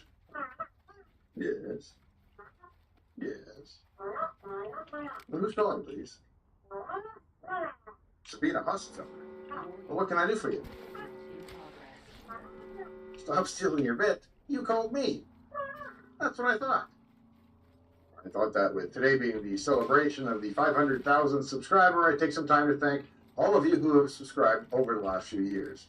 I had originally guessed this channel would plateau at maybe 100k subs or so at best, and so the growth to 500,000 is surprising, welcome, and entirely the result of your steady viewership. And the fact that you're willing to humor me by subscribing, even though I don't think it has actually any impact on the videos you see, is also very welcome. In fact, here's a mesmerizer from NightDriverLED.com, and it contains a handmade subscriber counter. I spend a lot of my days sitting here waiting for it to tick over, and so let's take a look at it, and if you're not already subscribed, we can watch it tick over together. Are you ready? Okay, go. Now you realize this episode isn't live, right? Just check. The channel really started in earnest at the end of 2020 with my original Secret History of Task Manager video, based in part on a Reddit post that I made, so it's been almost 3 years. I owe a debt of extra thanks to those of you who were there from the beginning, people like Glenn Hodges, who was likely among the very first dozen subscribers. You've been a great help to the channel, reviewing videos, making suggestions, and helping with live streams, and so on. And so to everybody else who signed on in those first few thousand that are still with me, a hearty thanks. As you may know by now, a few years back I was diagnosed with autism. All of a sudden, a lot about myself and my life made a lot more sense, but even so, I wasn't entirely thrilled with being saddled with that diagnosis. I felt like being autistic was going to be constraining, and that if I wasn't honest and careful, I could label things that I didn't want to do or just found hard to do as simply being incompatible with my autism. And to combat that, I decided to start doing things that I wasn't good at and that would make me feel uncomfortable. My theory is that you're growing when you're uncomfortable, and that the most growth occurs in uncharted waters, so to that end, I hosted an open house shop party here in Dave's Garage for about 100 people, something that was way outside my comfort zone. I wrote a book about my experiences with autism and how to best manage life on the spectrum called Secrets of the Autistic Millionaire. It's been in the top 10 of the autism category on Amazon for more than a year, and so it's done well enough, and with the feedback I get from parents especially, it makes it all worthwhile. Check out the free sample chapter at the link in the video description. I also decided to start this YouTube channel, which is how we got here. I've left all the very early episodes visible because, even though they're painfully bad, it serves to show how far I've come, and that's at least somewhat encouraging. Hi, I'm Dave from my shop. And with that, I'd like to take you on a little tour of how and where and with what I have produced an actual episode of Dave's Garage. As you may or may not have guessed, every episode is scripted because I think a lot better at the keyboard than I do staring into a camera with the record level. I do most of my writing in the big sofa dent in my media room, where I have a single Thunderbolt 4 cable that I plug into my MacBook Pro. It's in turn connected to a Thunderbolt dock that injects 100 watts of power, 10 gigabit LAN, a portable backup drive, and a small RAID NAS. Everything is hidden away except the cable itself, and it helps transform the laptop into a fairly connected workstation. Thanks to the 10 gigabit Ethernet and the M1 Max chip, I can even edit videos from the comfort of my sofa when needed. The hardest part, though, is coming up with good ideas on a regularly scheduled basis of about one a week. I keep a master list of ideas as I have them, but they come in bursts, it seems. And sometimes I'll have 3 ideas that seem exciting, but 2 weeks later I'm not as excited about the third because it's not new anymore. Quite often, viewers have suggested topics, something I'm really grateful for. So if you have an idea, by all means, sound off in the comments of the newest video, which is where I can usually be found lurking. Most channels, at least by the time they reach this size, are a much larger operation with a camera operator, and script writers, a video editor, and assistants. I still work entirely alone, at least when it comes to producing the videos. It slows down the production, but I do enjoy most of the process, so I'm not in a hurry to turn the editing or other processes over to anyone else. Still, I do think about it from time to time, so if you're an eager young Final Cut editor and you have enough spare time outside of your sorority and cheerleading activities, drop me a note. That said, I'm highly reliant on volunteers like Rutger and Tudor who manage and contribute to the source code on GitHub for the various show projects. Some of them, like the Primes Project and Night Driver, have grown far beyond my wildest initial expectations, and it's really rewarding to create a passion project of your own and then have other people actually appreciate it and use it. Every morning, I wake up, I head to my email inbox, and I delete at least a couple dozen sponsorship offers. While I'm willing to partner with top vendors for stuff I'm really interested in or that I think would make great episodes or be interesting to the audience, I have no interest in oozing sincerity for the highest bidder in the VPN or personal shaving space, for example. So 99% or more of my videos are not sponsored, which means one was once ever, I think. And I don't have a Patreon account, mostly because I really am in this mostly for the subs and likes. At the end of each year, I've customarily donated any and all channel profits to the University of Washington Autism Center, which provides services and counseling for families impacted by autism. And that has amounted to tens of thousands of dollars a year each year in donations, all stemming from folks like you watching this simple little channel. So give yourself a pat on the back. Generally, I try to write about things I know pretty well. I'd say if there's a secret sauce to my best episodes, it's that I'm able to take a complicated concept that I fully understand and then extend a mental grappling ladder down to folks who are just starting to explore that topic. I seem to be able to explain it in a way that makes sense to folks and tells them just enough to feel like they've learned something important and now have something of a foothold on the topic that they can build from. I hear a lot of channels have gone to using ChatGPT for their episode content. Now, I would never have ChatGPT write my scripts or anything I say, but I do feed my own scripts back through ChatGPT and then ask it questions like which topics are unclear or what have I forgotten and need to add. So for this episode, for example, it noted that I had completely omitted any discussion of audio in the recording section, so I went back and added that later. It's not a substitute for an interesting human author, but it's great at being an idea intern, even if you don't let it near the keyboard.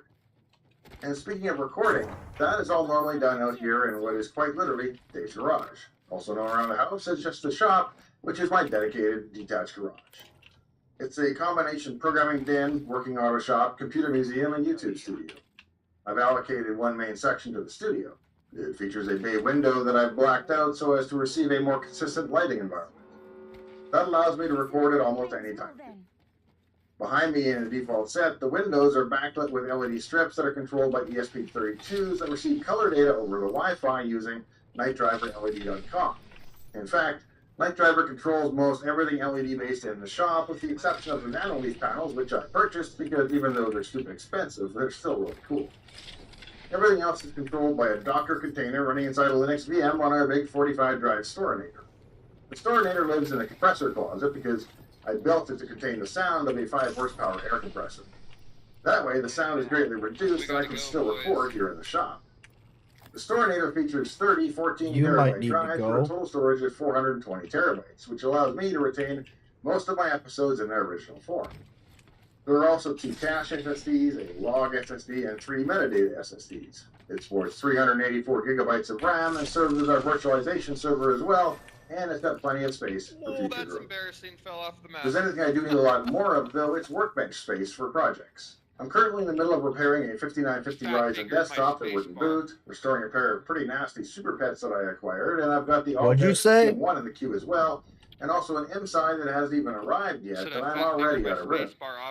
I have a dual 8-inch floppy setup on hand, and I won't rest until Are you dead? Where are you? Booting from the original. You got him, buddy? The shop features various LED lighting Lexer's got you. Science, 2 of the things I love.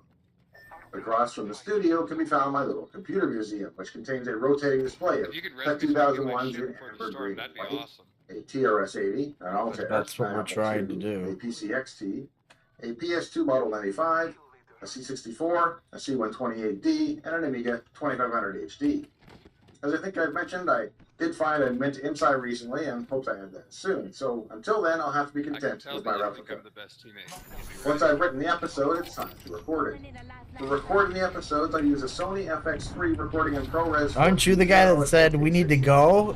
I use a Sigma art lens at 50mm and it stops down to f1.4, which allows me to achieve nice bokeh behind me despite the shallow depth of the actual set. For audio, I'm still using my original microphone, an RE320 from Electrovoice. It's obvious But that then you the killed yourself. SMB is the popular kid in the class, but I like the way I sound on the Electrovoice, and I especially like the way it looks, so I don't see a change coming there anytime soon. I had a soundboard Just out here making one sure time, but that I retired it in favor of the DirectX know what or audio happened. input to the camera that gets recorded right along with the video, so there's no need to sync audio in post. With all the unnecessary for which allows me to, until then, I'll mix in neon signs and floppy nasty super pets that I SSD and 3 metadata for total storage of 400 horsepower air controlled by a Docker container running inside a Linux VM on our big 45 drive Storinator. The Storinator lives in a compressor closet because I built it to contain the sound of a 5 horsepower air compressor. That way the sound is greatly reduced and I can still record here in the shop. The Storinator features 30 14 terabyte drives for a total storage of 420 terabytes, which allows me to retain most of my episodes in their original form. There are also 2 cache SSDs, a log SSD, and 3 metadata SSDs. It supports 384 gigabytes of RAM, The one that serves just as a got you? virtualization server as well, and it's got plenty of space for future growth. Lexu guy. If there's anything I Didn't do he a lot pick more you of, up? though, it's workbench space for projects. I'm currently in the middle of repairing a 5950 Ryzen desktop that wouldn't boot. Probably just getting high. Nasty super pets that I acquired, and I've got the Altair and the Kim 1 in the queue as well, and also an MSI that hasn't even arrived yet, that I'm already out of room. I have a dual 8-inch floppy setup on hand, and I won't rest until I have the Kim 1, the Altair, and the MSI all booting from their original discs. The shop features various LED lighting projects and neon signs, 2 of the things I love. Across from the studio can be found my little computer museum, which contains a rotating display of PET 2001s in amber, green, and white, a TRS-80, an Altair, an Apple II, a PCX, Are you going to them? a PS2 Model 95, a C64, a C120. Let me know before you push. 2500 HD. As I think I've mentioned, I did find a mint IMSI recently and hope I have that soon. So until then, I'll have to be content with my replica. Once I've written the episode, it's time to record it. For recording the episodes, I use a Sony FX3 recording in ProRes 420 at 4K 60. I use a Sigma art lens at 50mm and it stops down to f1.4, which allows me to achieve nice bokeh behind me despite the shallow depth of the actual set. For audio, I'm still using my original microphone, an RE320, 2500 HD. As I think I've mentioned, I do a PCXT, a PS2 Model 95, a C64, a C128D, and an Amiga 2500 HD. As I think I've mentioned, I did find a mint IMSI recently and hope I have that soon. So until then, I'll have to be content with my replica. Once I've written the episode, it's time to record it.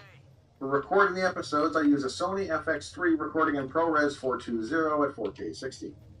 I use a Sigma art lens at 50mm and it stops down to f1.4, which allows me to achieve nice bokeh behind me despite the shallow depth of the actual set. For audio, I'm still using my original microphone, an RE320 from Electrovoice. It's obvious that the Shure SM7B is the popular kid in the class, but I like the way I sound on the Electrovoice, and I especially like the way it looks, so I don't see a change coming there anytime soon. I had a soundboard out here one time, but I retired it in favor of a DirectX or audio input to the camera that gets recorded right along with the video, so there's no need to sync audio in post. With all the unnecessary equipment turned off, the sound floor here is pretty clean in the shop, if a bit echoey. With the Threadripper and its 10 fans on, I'm running at just under 40 dB, and if I shut down everything except the Mac, there's a fridge running, I can get close to 30 dB.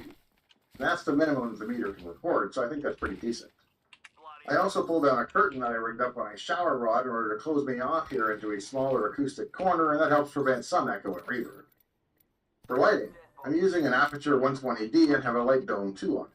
Actually, it's the Mini.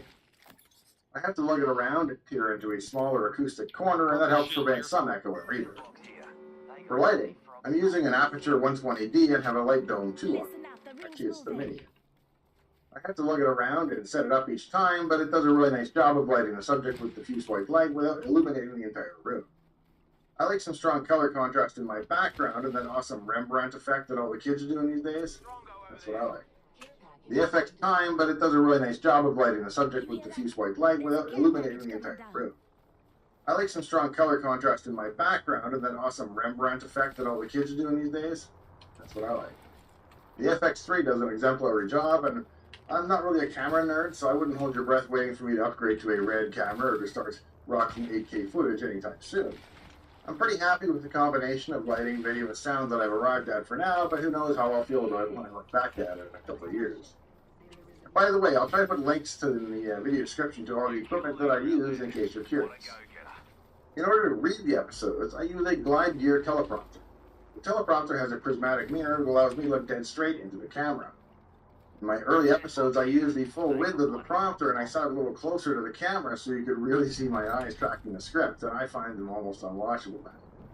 I've narrowed the scrolling region on the prompter significantly and I sit a fair bit further away, and so I hope that issue has been largely addressed. Basically, I read the script, and if I make a mistake, I back up and I do that part again. And then comes the sometimes onerous task of editing the episode. For that, I use a Mac M1 Studio Ultra running Final Cut, software that I really like, at least most of the time. Now, you might think a Dave's Garage episode is a simple affair, mostly a linear edit, but you might be surprised.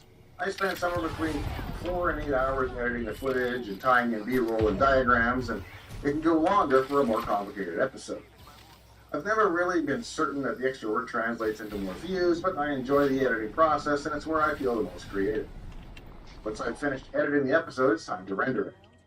When I first started with my old 2013 trash can Mac, it would take hours to render a 4K video.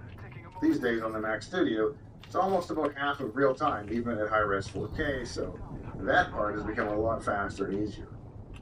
Over the years, I've gone from dial-up to ISDN to DSL to cable, but what hasn't really kept pace is my upload speed. It's been about the same for almost 20 years, stuck at a maximum of about 40 megabits per second. That rate, it takes me almost an hour to upload the video to YouTube, and then depending on how busy You're dead? Where are you at? It can take a few minutes to a few days to process a video and have it ready for viewers. He's down below. I don't While I'm know waiting for the video to upload, if I haven't already had a says, burst of all inspiration good. and created a thumbnail for I the messed episode up. along the way somehow, I'll do that now. I try to make it bold and attractive before sticking my smiling face down in the corner so that my regular viewers can spot it as one of my videos. I finally updated the little headshot there a few weeks ago so it looks a little more like iCartoon videos. You got a mobile respawn or something, bro? Oh no, I can get him right here. We gotta hurry. Some of the contrast can be pretty stark. Yeah, I've got a rich brown beard and I'm 20 pounds lighter. Well, why weren't you waiting there? The beard is simple. I decided I liked the white and stopped coloring. The extra chub came about because I 15 took the seconds. vertebrae in my low back. Not just a disc like your Uncle Henry had done, but the spondylitis of the actual spinal bones. And that left me pretty much entirely immobile for 9 months before I got rise and screwed. Grab what you can right there and go. And now I'm back working out with my trainer again, so I should be rich. I'm also gonna have a shield for you here in a If second. you found today's episode to be any combination of entertaining or informative, I'd be honored if you consider subscribing to the channel. And if you think you already are subscribed to the channel, just look down and double check because a number of people have been unsubscribed and seem surprised by that fact when they found out, so check it out. In the meantime, and in between time, I'll see you next time, right here in Dave's Garage. And the fact that you're willing to humor me is like, I don't know where right here is, but I gotta get out. A few years back. If you have an idea, by all means, sound off in the comments of the newest video, which is bad. I'm currently in the middle of preparing a 5950 Ryzen desktop that wouldn't boot. Wouldn't boot, eh? This one's hurt right here. Turn around, turn around, turn around, turn around. Oh my god. And at that rate, it takes me almost an hour to upload the video to YouTube. Upload to YouTube. Hi, welcome to another episode of Cold Fusion. This is Abraham Shafi. He created a simple app that helps users meet their friends in real life. His app, called In Real Life, or for short, was valued at $1.5 billion. It boasted 20 million users. You'd be forgiven for thinking that this is the next Facebook or Instagram in the making, but there was a dirty secret hidden behind the success. In April of 2023, Shafi came under investigation for alleged misconduct. A few weeks later, an investigation discovered that the app had a very big problem. 95% of its users weren't real at all. That's right. The investors were scammed. It's insane, but there's some questions here. How did this billion-dollar scandal unfold? And what lessons can be learned?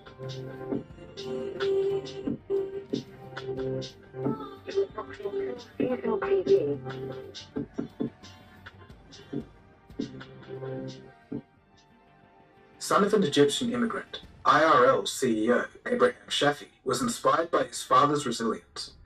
In the 1980s, his father fled war-torn Cairo and made a home in the United States. Shafi wanted to prove himself, so he set out to do so. In 2009, he attended UC Berkeley, taking classes in anthropology, business, and computer engineering. In 2012, he would drop out to co-found a social recruiting platform. It was called GetTalent.com. After selling the company, Shafi's next project would be called Gather. A similar vision to IRL, but even at these early stages, there was problems, massive problems. Gather would come under scrutiny for spamming users' contact lists. This was an attempt to boost growth. Frustrated users took to Reddit to air their grievances. Quote, first, it asks for access to your contacts, then uploads every contact from your phone to their systems, where they can send out spam messages to get them to join. Rinse and repeat. Got to wonder why you can't even launch the app without first giving it access to your contacts. Why does it want that so bad? Some of these posts got the attention of Shafi himself. He responded with long messages to defend his platform, but a key quote was, "We didn't handle growing correctly, but took these lessons to heart and committed to not repeating the same mistakes." This didn't go well. Users pointed out that what he was doing was illegal, plain and simple. Eventually, the Gather app was scrapped amidst a steaming pile of controversy. But this didn't matter, because Shafi had something bigger in store. Shafi realized that Gen Z doesn't use Facebook. The events planning on Facebook, it's with a group chat function, call it a day. And with that idea, in 2017, IRL was born. The vision was to help its users group message and plan meetups in real life. Because according to IRL, the best way to solve society's loneliness epidemic is with another mobile app. The platform was designed exclusively for connecting people through. There's a lot of people going there. When Shafi showed investors, they were impressed. Firm Floodgate, Yeah, I ain't who were going early there. investors in Twitter, Founders Fund, who previously invested in Airbnb, Facebook, and Lyft, were keen to give Shafi money. In June of 2021, another $170 million was raised, and this was led by SoftBank. If the name SoftBank sounds familiar to you, there's a good reason why. They've made headlines in recent years for just having one bad investment after another. This includes Let me just WeWork pick you and up. I'll go FTX. craft you somewhere, bro. I ain't going to that. That's the dumbest While drop I've from an ever investment seen. perspective, IRL had all the Oh, and then you potential of being leave the after new dropping Donald there Trump. like that? Big What a to gain pussy. users. IRL, Fuck just this. like its predecessor, Gather, would also engage in spamming. This included sending out unsolicited text messages to the contacts of users. They were called nominations. On downloading the app, users had to give the app access to their address book. From there, they were asked a series of multiple-choice questions, with 4 of the user's contacts as possible answers. If those friends weren't on the app would send them a text message to let them know that they'd been nominated. But it wouldn't tell you who nominated you. Of course, in order to find that out, you would have to create an IRL account. Unsurprisingly, everyone hated it. In 2020, during the pandemic, in-person events across the globe were cancelled. The company quickly pivoted to virtual events. This included integration with platforms such as Twitch, YouTube, and TikTok. A year later, following more investment, IRL reached unicorn status, as it was now valued over $1 billion. At this point, IRL boasted 20 million users, mostly Gen Z, middle American teenagers. It seemed like this app was going to be the next hottest thing, but things were about to get messy and fast. Shafi's company was about to get exposed. Nicholas Grant, a software engineer, joined IRL in January of 2022. 2 concerned co-workers would confide in Grant that something odd was going on behind the scenes. Within a few weeks, he would come to learn that many of the photographs shared on IRL were stock images, not user-generated photos. He also became aware of the discrepancies between the statistics on Google Play and IRL's publicly stated figures. Things got weirder still. On Monday, an internal dashboard showed that all the productivity in the United States disappeared. Suspiciously, at the same time, there was a large spike in Latin American traffic, with millions of users suddenly appearing in Argentina, Brazil, and Mexico. Countries which only had a few 100,000 users just a moment ago. Grant verified that this traffic was authentic, but he also confirmed that there were no marketing campaigns targeting Latin America. There was only one logical conclusion. The vast majority of users on this platform were bots. Yeah, they were all bots. They were After VPNing sharing to his America. findings with the managers of IRL, Grant discovered that his role at the company suspiciously had been changed, and changed in such a way that the access that he had to internal data sources had been revoked. And then came the memo from the CEO himself, Abraham Shafi. It was addressed to the 100 staff of IRL. A quarter of the staff will be made redundant. Among those who did make the cut, of course, was Nicholas Grant. Following Grant's findings, in December of 2022, the SEC launched an inquiry into IRL. The company was accused of misleading investors when presenting their metrics. In turn, this led to Shafi being suspended in April of 2023, and this was on allegations of misconduct. In June of 2023, an investigation by IRL's board of directors revealed that a staggering 95% of those 20 million users were automated. The actual users on the app was closer to 1 million. As a result of the investigations into fake user accounts, IRL was dissolved with immediate effect. Assets were moved into a liquidating trust, and the investors' capital was returned. The IRL app was formally shut down on June 27, 2023. So what happens now? For the 1 to 2 million real users, they're going to have to find another way to meet each other in real life. As for the SEC inquiry, it's still ongoing. So we're going to have to wait for the legal cases to see what exact charges Shafi and the rest of management are going to face. All will have to be proven in a court of law.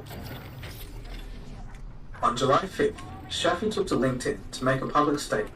In it, he claimed that the report's findings were, quote, flat wrong, and that he, quote, continued to have confidence in their metrics.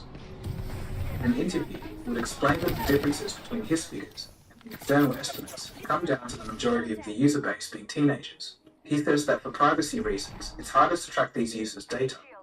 But based on other things that he said, I got shields. I'm going to go get our buddy. For example, Shafi would state that the external estimates didn't include web users. He claimed that this made up 20% of IRL's usage.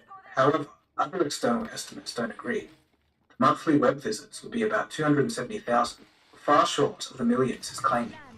So at this point, he's denying the allegations made against him. But it's not looking good. Isn't this all sounding familiar? Downfall of IRL and its founder, Shafi, is the latest in a string of high-profile cases involving defrauding investors, the most recent of which we just covered. It was the infamous case of Charlie Jabbas. She's been accused of defrauding JP Morgan out of $175 million. And she did a very similar thing. The real user base of her platform was 300,000, but in the sale, she claimed that there was 4 million users. So why do all this? In the world of startups, there can be a culture of faking it till you make it. With a large number of users, it could mean hundreds of millions of dollars in investment. But why do they risk it? Especially if they know the consequences could be a lifetime in jail. Well, 1, it rarely is a lifetime. And 2, it could just... He's running away. He's running away. Investors are on board. They want to see growth.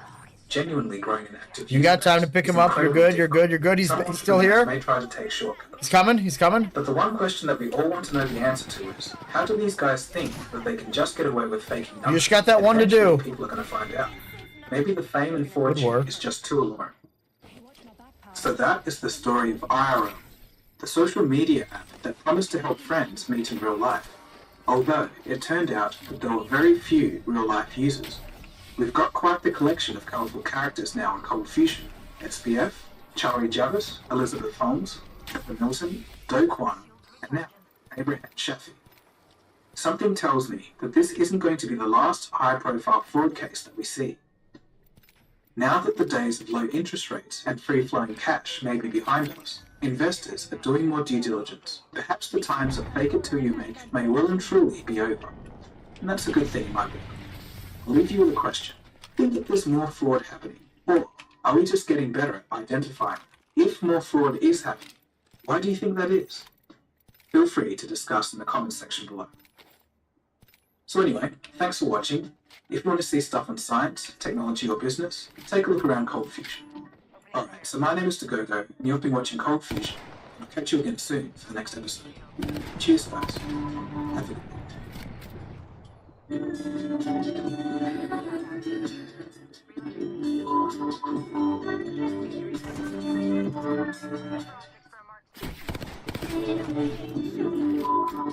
Come back in here, I'll heal you.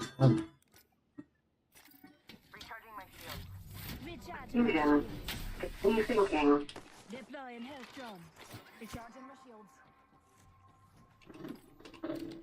Oh man, what's up peeps? Welcome back to the channel. This one is going to be certainly juicy, maybe a bit heated out there. Let's remain calm. If you guys got anything mean to say, you say it about me, okay? I haven't changed my shirt in a couple of days. I'm sweating profusely in this room as it's 100 degrees outside, and I don't One's keep hit, the broken. AC on because I can't afford my bills. Today we're talking about Nadia and some Call of Duty drama, as she's actually called out Call of Duty for not inviting her to COD Next because of some of the pictures she's been posting on social media, and this is going to get pretty interesting. And speaking of maybe 18 plus content out there, I also want to give a huge thanks to all of you guys and our sponsor, our first sponsor here on the channel, that being Thunderpick. They will continue to be our #1 link down below in the description. Please bet responsibly. This is for esports betting, 18 plus only. And speak the devil, here is Nadia calling out Call of Duty. As she said, Call of Duty didn't invite me out to COD Next because of my bikini pics. I've never once posted nude, but has continued to invite creators out who post pictures like this. And when I reached out weeks ago about the double standard, they dismissed it and lied. At Call of Duty, at Activision, shame. Which is a very, very bold strategy right off the rip, directly adding Activision and Call of Duty and calling them liars, and then tossing some shame at the very end. I thought it was very interesting too, the pictures that she chose. I'm just going to give you guys my first response on this. I have no ill will towards Nadia, but for me it seemed like a little bit of a reach, as she featured someone like Swag, someone also she's done content with in FaZe Swag, as he had that Raven tattoo a while back as part of a challenge that he did, where he got that tattooed on his cheek. It's a Call of Duty tattoo where he just showed part of his cheek as a one-off situation. She then showed the trend, which I'm not gonna lie to you guys, one of the better trends in the Fortnite scene, I believe it was, a couple years back, the bathroom pics. If you know, you know, okay? If you're an esports and gaming fan from like the prime time 2 or 3 years ago,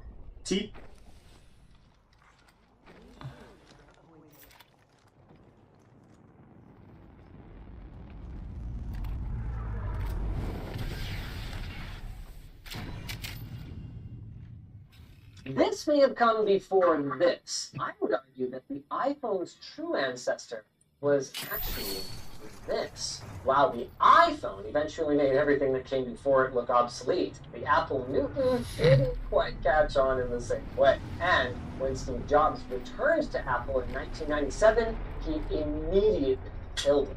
But what you might not realize, this thing has way more in common with your smartphone than you probably think. All touchscreen, all the time. It runs on an ARM SoC, and it can even access the internet. In this video, I'll be getting my first hands-on with one of Apple's biggest Titanics. And we'll be seeing how much of its DNA we can recognize in its far future successor. We're also going to see who sponsored this video. Build Redux. They build fully customizable gaming PCs suitable for any budget. Yes, even off the beaten path budgets. Pick your favorite games and see how they perform using their online PC builder. Head to the link below and create your new rig today.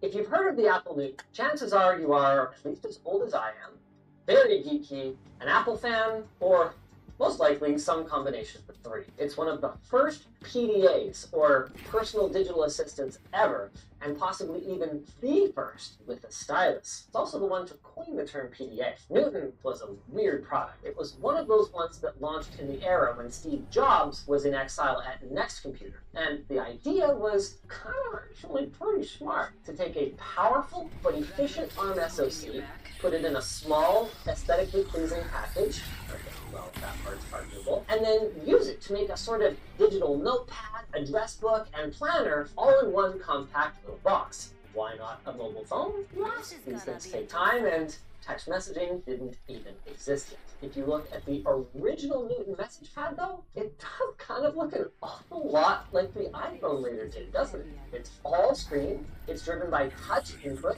and it's got that bar shape that we're all familiar with today. This message pad you're looking at right here is among the last that Apple released in 1997, and while the screen is off right now, it does actually work. I just don't know how to turn it on because this is my first time ever touching it, but I'm assuming it's this slider. Okay, it was actually that easy. Wow, that screen is not very bright. It is not backlit. There is a light though. If you hold down the slider, Indiglow. No! I mean, it's not going to do anything for the glare. I think I have the solution to that. Do we have any of those little rubber pucks? Get pucked. And I can almost read it. Well, the viewing angles aren't that bad. That's actually true. What display technology is this? This is actually an LCD. It is 16 color grayscale, 480 by 320. Huh, that is pretty good for the time. Yeah, it was really expensive for the time. A lot of it was advanced for the time. It used a Strongarm 110 processor. It had 1 megabyte of RAM and a whopping 4 megabytes of flash RAM. Battery backup. That's right, friends. We didn't have persistent storage, at least. Why would you drop affordably us for there? computers back then. So if your battery This is the dumbest shit I've ever played. If your secondary battery died, your PDA would completely wipe. Yeah, so don't open the battery bank unless we have it plugged into the wall. Unfortunately, that's just how it goes. The internal battery, if there ever was one, I'm not sure, is dead. So it says 4 AA's in a carrier. Yes. That's how this was powered? Hilarious. I won't be opening this door then, but we can look at the rest of the I.O. They're all coming after you now. But 2 PC MCIA slots. You can see we populated one of them with 8 megabytes of flash Yeah, storage. dumbass We've got drop. a second one that we'll be using for a Wi-Fi card. We did find an old enough wireless router that we could connect this thing to it. Got a speaker on the front, infrared. Love that. Gotta transfer some files over the air. And of course, Apple's got a proprietary serial port, a DC-in jack. Wow, so you plug it in at the top.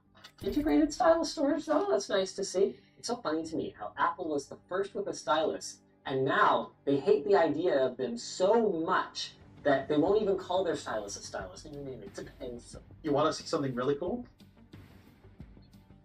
Okay, there's a hole. Is that to hold my... Oh, shut up. That's to hold my stylus while it's sitting on my desk like this? Yes. That is absolutely hilarious. It's actually pretty useful if you're using it on the desk. Like when I was using it to try and set it up for this shoot, instead of having it rolling around on my desk, I just put it in that, and it's fine.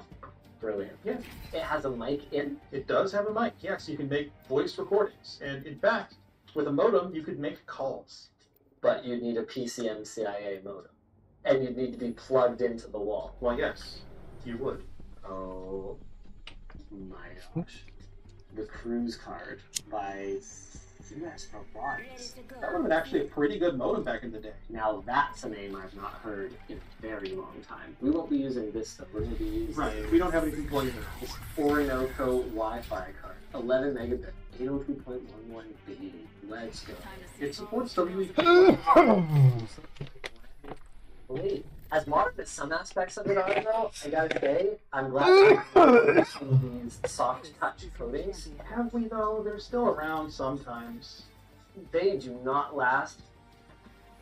I tried to clean it. That's clean. I hit it with Windex. It won't come off. It's just pushing around. It's not a cleaning issue. It's just that it just turns into shrew. Yeah, it's actually reverting back into the sap from the rubber tree. Of course, it's proprietary. You need an adapter for this if you want to use a peripheral or sync to a PC or Mac. My script says it's unobtainium, but you appear to have one. Yes. A viewer actually allowed us to look. We can't buy one to save our lives. They're not on eBay. They're not on Facebook Marketplace. They only existed for this generation in 1997 until they were discontinued in 1997. The funny thing is, it's not just serial. It was originally meant to break out into multiple different protocols, including serial, but also audio. This kind of looks like it would do PS2. Close. It would do Apple Desktop Bus. So the old keyboard standard that they have, you could actually plug in a keyboard to the Newton. The older Newtons just had that. They didn't have the Newton Interconnect port called. That's a view button. So basically it changes the current view. In this case, it goes from the note itself to, I think, a list of notes, and that will show you the notes that have been saved up there. Click on that. Oh, what a cute little fox. Oh, now you're...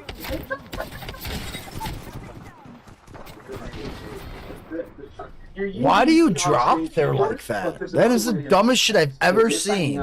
2 teams in a row do the same stupid ass shit. Simpsons reruns lately. Actually, last night I watched the infamous episode where I think Jimbo tries to write something on the screen of his Newton, and then ends up hucking it at Martin because it works so poorly. So let's see if it can recognize my writing. Newton. Okay.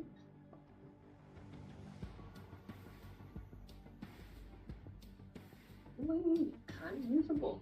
I'm speeding up a little bit now. Okay, we're starting to run into trouble. And it doesn't do cursive. It does. Oh, You have to really? switch the mode. Ah, okay. Now, if you want to delete something, you can just draw almost like a W, like a zigzag, just a sharp zigzag of at least 4 segments. And if you need to, it's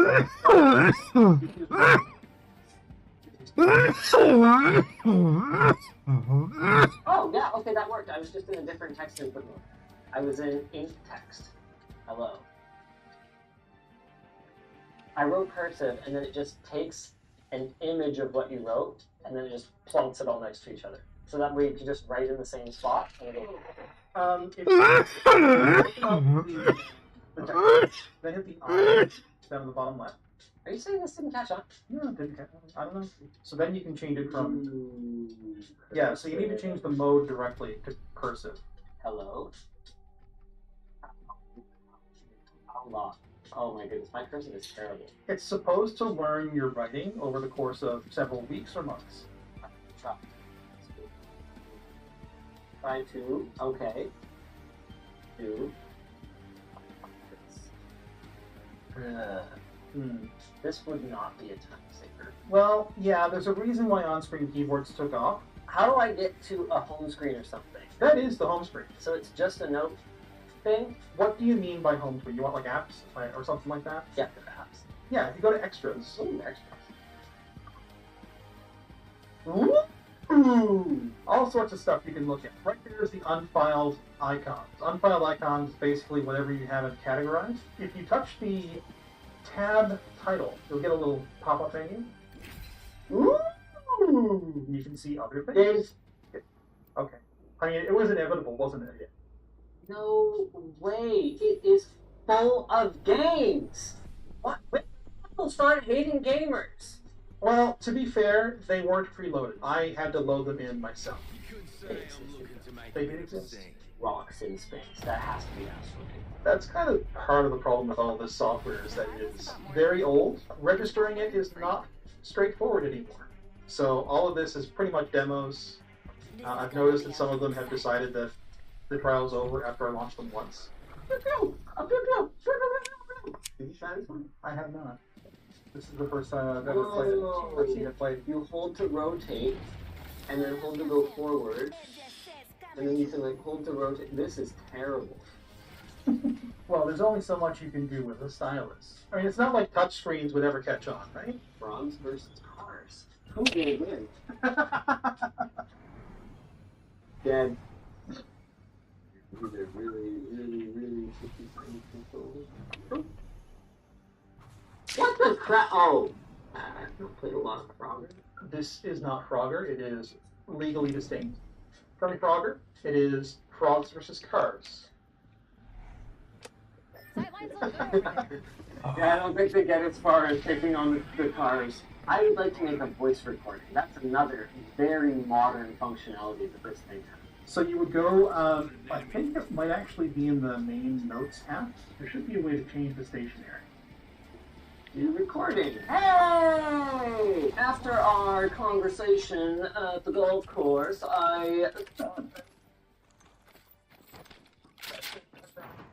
Yeah, it sounds like poo-poo. Yep, cool. That's like, what is it, like probably 8 kilohertz or 11 kilohertz, something like that? Maybe. Yeah. I definitely am 8,000 in pain right now, so it could be 8 kilohertz. You can do one, though. You can't. If you go to the top right, it should be under unfiled or something like that. Whoa, you can fax it! You can beam it via IR! Yes. You could feed it to other Newtons with IR, or to a printer to print it. Or I could just delete it. Or you could delete it. Because that's under send for some reason. That would never cause a problem, having the delete button right next to the copy button.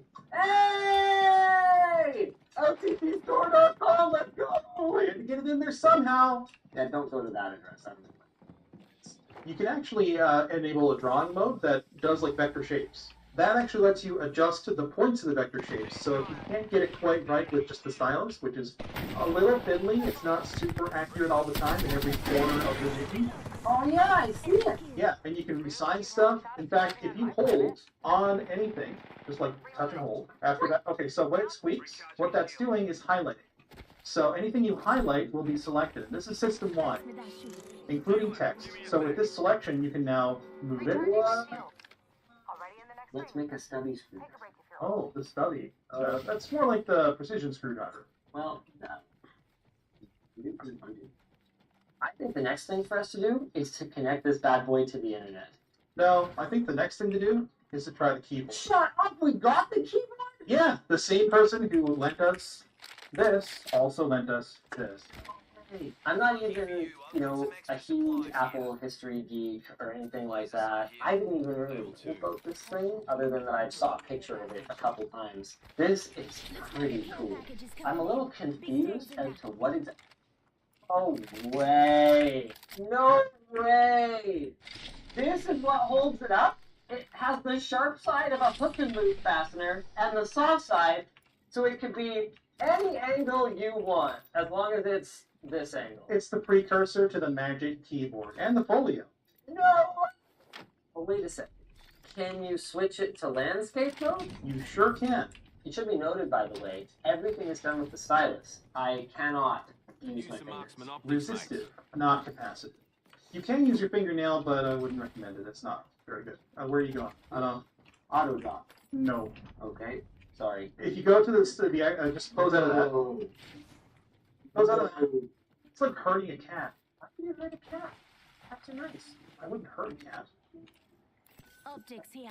No, I said herd. Like gnu herd. I heard you. Level 2. Right there on the bottom, there is rotate. Okay, so that's perfectly reasonable place for that. Rebuilding display. The button bar couldn't hold all the icons. The overflow will show an unfiled icons. The button bar is what you were using to interact with like the extras and stuff? Yeah. That's basically like the dock. When you change orientations, there's more or less space for that. I have a keyboard now, which means I can... Okay, so how do I... No, let me figure it out. I can do it. Happens. It just works. Thanks. No, I want to turn this thing on. What? Let the record show that I tried to say something. Okay. I don't either. Either it doesn't work with this Newton, or there's something I'm missing. Did I you looked take at the that manual, backpack? I didn't really see anything about it. I presume it's supposed to, yeah, it's just, I presume that it's supposed to just work. Tubbs says, Just more Velcro? yes. Are you kidding me? The 90s was the Velcro era. I would like to internet now. This is how you will internet. This is an airport, one of the early models. It actually has a 3.5mm jack at the bottom, so you can stream media over it. It was kind of forward-thinking in that way, but it's old enough that it can actually associate with this card, because this card is too old to connect to our new access points. Even if I turned off authentication, it just will not connect. Not at home, not here. It has to be something old. Card.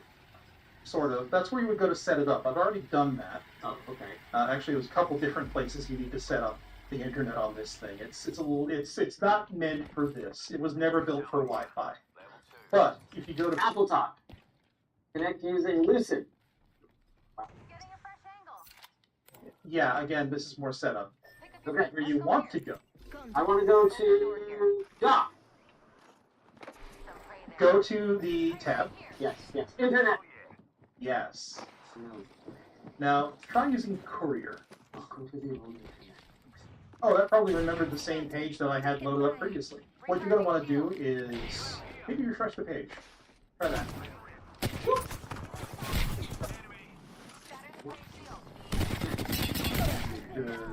Blinking lights. Checking his watch. Yeah, this is gonna take a second. This is wireless B, and this thing has 1 megabyte of RAM. That's a million bytes. It is, well, a million. That's a million of them. But it's just more than that. It's 1,024 of them times 1,024 of them. There's 1,024 of the 1,024. No. I'm gonna let you finish, but this is actual text characters streaming in onto this page. Can I move this window? Yeah. Yeah. Well, it's currently like kind of busy-ish. Guy's running away to heal up. Every single time it has to reconnect and grab a new IP address? Pretty much. Yeah, loading a web page is still be basically gotten like if you loading a get me. document to this thing. Everything's a document. Every time you load a web page, it's a new document. And so, here we are. Well, that's a pretty bad experience. How about my calendar? Maybe my phone. Stop. There has never been a time when networking was good. Okay, I think it might be. Yeah, no. Okay. That's okay. Oh wow, it's very confused now. Now we get to troubleshoot. It's not actually that bad. Open up the back door. Well, I mean, it's just take the door off the back. There's a reset button there. Hey, we're back. Yeah, it's gonna do a bunch of stuff right now. Basically, it's listing everything that's on the flash card, and also whatever else might be installed. What were we gonna do next again? Calendar, right. I'm gonna make an event. Oh yeah. Wow, these are some very random sound effects. They're pleasant. Yeah, but why would you play a different sound effect when I hit the same button? Look at this. I'm gonna press up a bunch of times. Yeah, well, what it's doing is it's playing the same sound effect but pitching it differently. That way it doesn't get monotonous. Instead of like beep, beep, beep, beep. It's fun. Beep, boop, boop, beep, boop, boop. Basically, it's just where the text entry would be if you turned on the keyboard. You can actually summon the keyboard by double tapping the screen. Yes, that was terrible. Okay, well I just want to create a calendar event. New meeting. Oh, new event. Oh, heck. Oh, LCX. Yeah, I set the date. One fun thing about the date, it doesn't like dates after 2020. There's actually a community patch that is installed to let us run 2023 and beyond. If you try 2010, it'll like revert back to the 90s or something or earlier. The like days of homes like overflow, and it's a whole thing. So this is the enhanced experience that nobody ever got back in the day. LTX. Here we go. I think I got this. Oh, unenter. Alarm. I'll repeat every year. Cool. Feels very familiar. Yeah, and they've even got the little mini view of the month. Oh yeah, all day events just appear at the top, so you can see the details. Okay, what if we have a new meeting? Ooh! Our time. Oh, okay. Definitely PM. Ooh! Oh wow, you gotta... Boy, do you ever have to style us very precisely. Invitees. I could invite Henry Young. Hey, look at that. Well, how are you going to get this invitation? Well, I mean, when you sync it to your computer will pull it into its calendar, and then you can send off an email invite. Wow! So convenient. Oh, I hit the wrong one. Or you could beam it via IR to another news.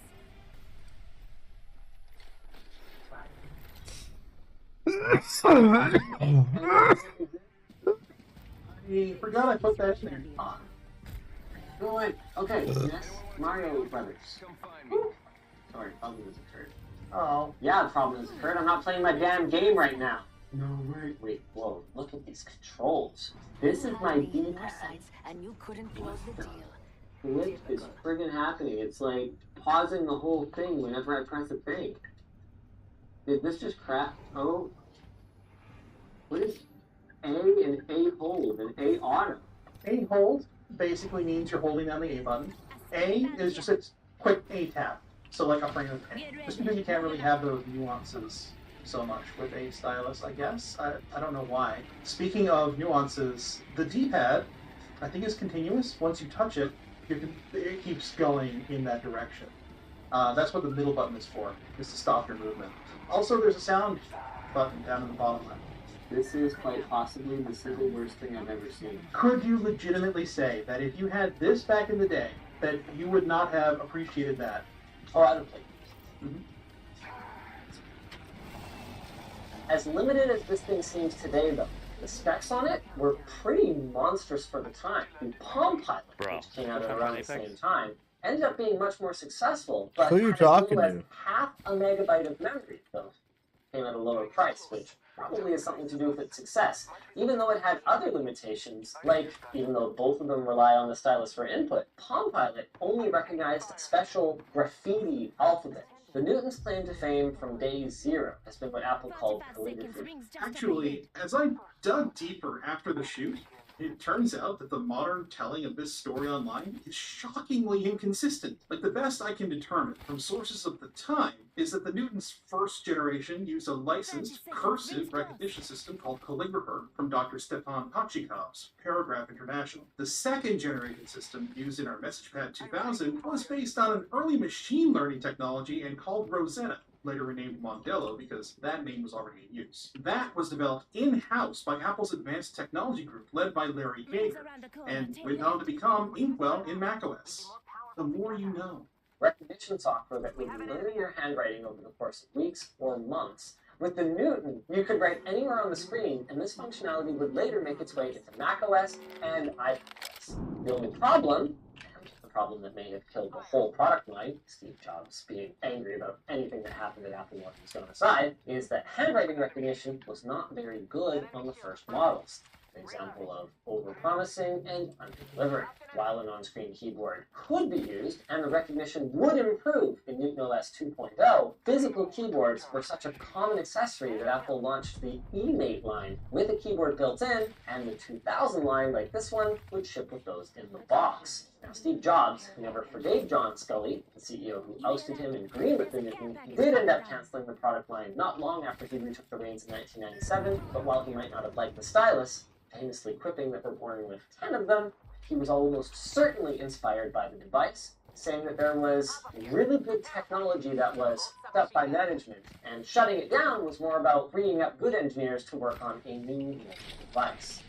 As the story goes, the concept for the iPhone began in 1999 and grew out of the perception that PDAs and mobile phones would converge, which turned out to be absolutely correct. By that time, the first true BlackBerry devices were on the horizon, and mobile phones had already taken on a more conventional candy bar shape with pixel-based LCD screens rather than the fixed segmented displays that came in the past. This meant that text messaging and basic functions like address books, calendars, and note-taking were now widely available right on a phone, albeit with kludgy T9 dialing. Now, while Wikipedia lists the Newton's successor as the first-gen iPad, and the department head is actually the same person who pitched the Newton in the first place, it's pretty clear that the concepts, the design know-how, and a lot of the features that made the Newton unique directly morphed into the iPhone first. And a lot of that DNA is still in iOS, iPadOS, macOS, and, yes, whether we like to admit it or not, Android fans,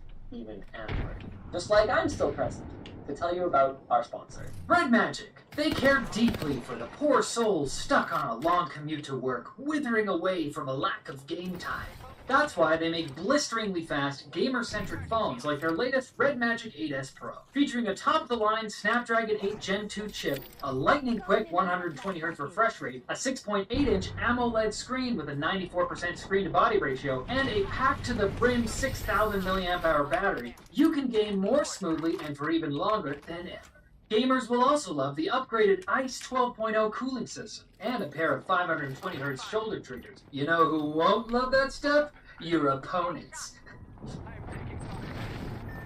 And with its 5-layer magnetic speakers, your ears will be pulsating with pleasure too. The only senses you won't be able to satisfy is smell and taste. I mean, you can try to sniff the phone, but please don't get it. Take your mobile gaming to the next level and check out the Red Magic 8S Pro at the link below. If you enjoyed this video, go check out our recent video on Yeah. What do you mean? You guys just pushed up and got squeezed by 2 different teams in case you didn't know what was happening. Are you dumb? Look who's bringing us the hype.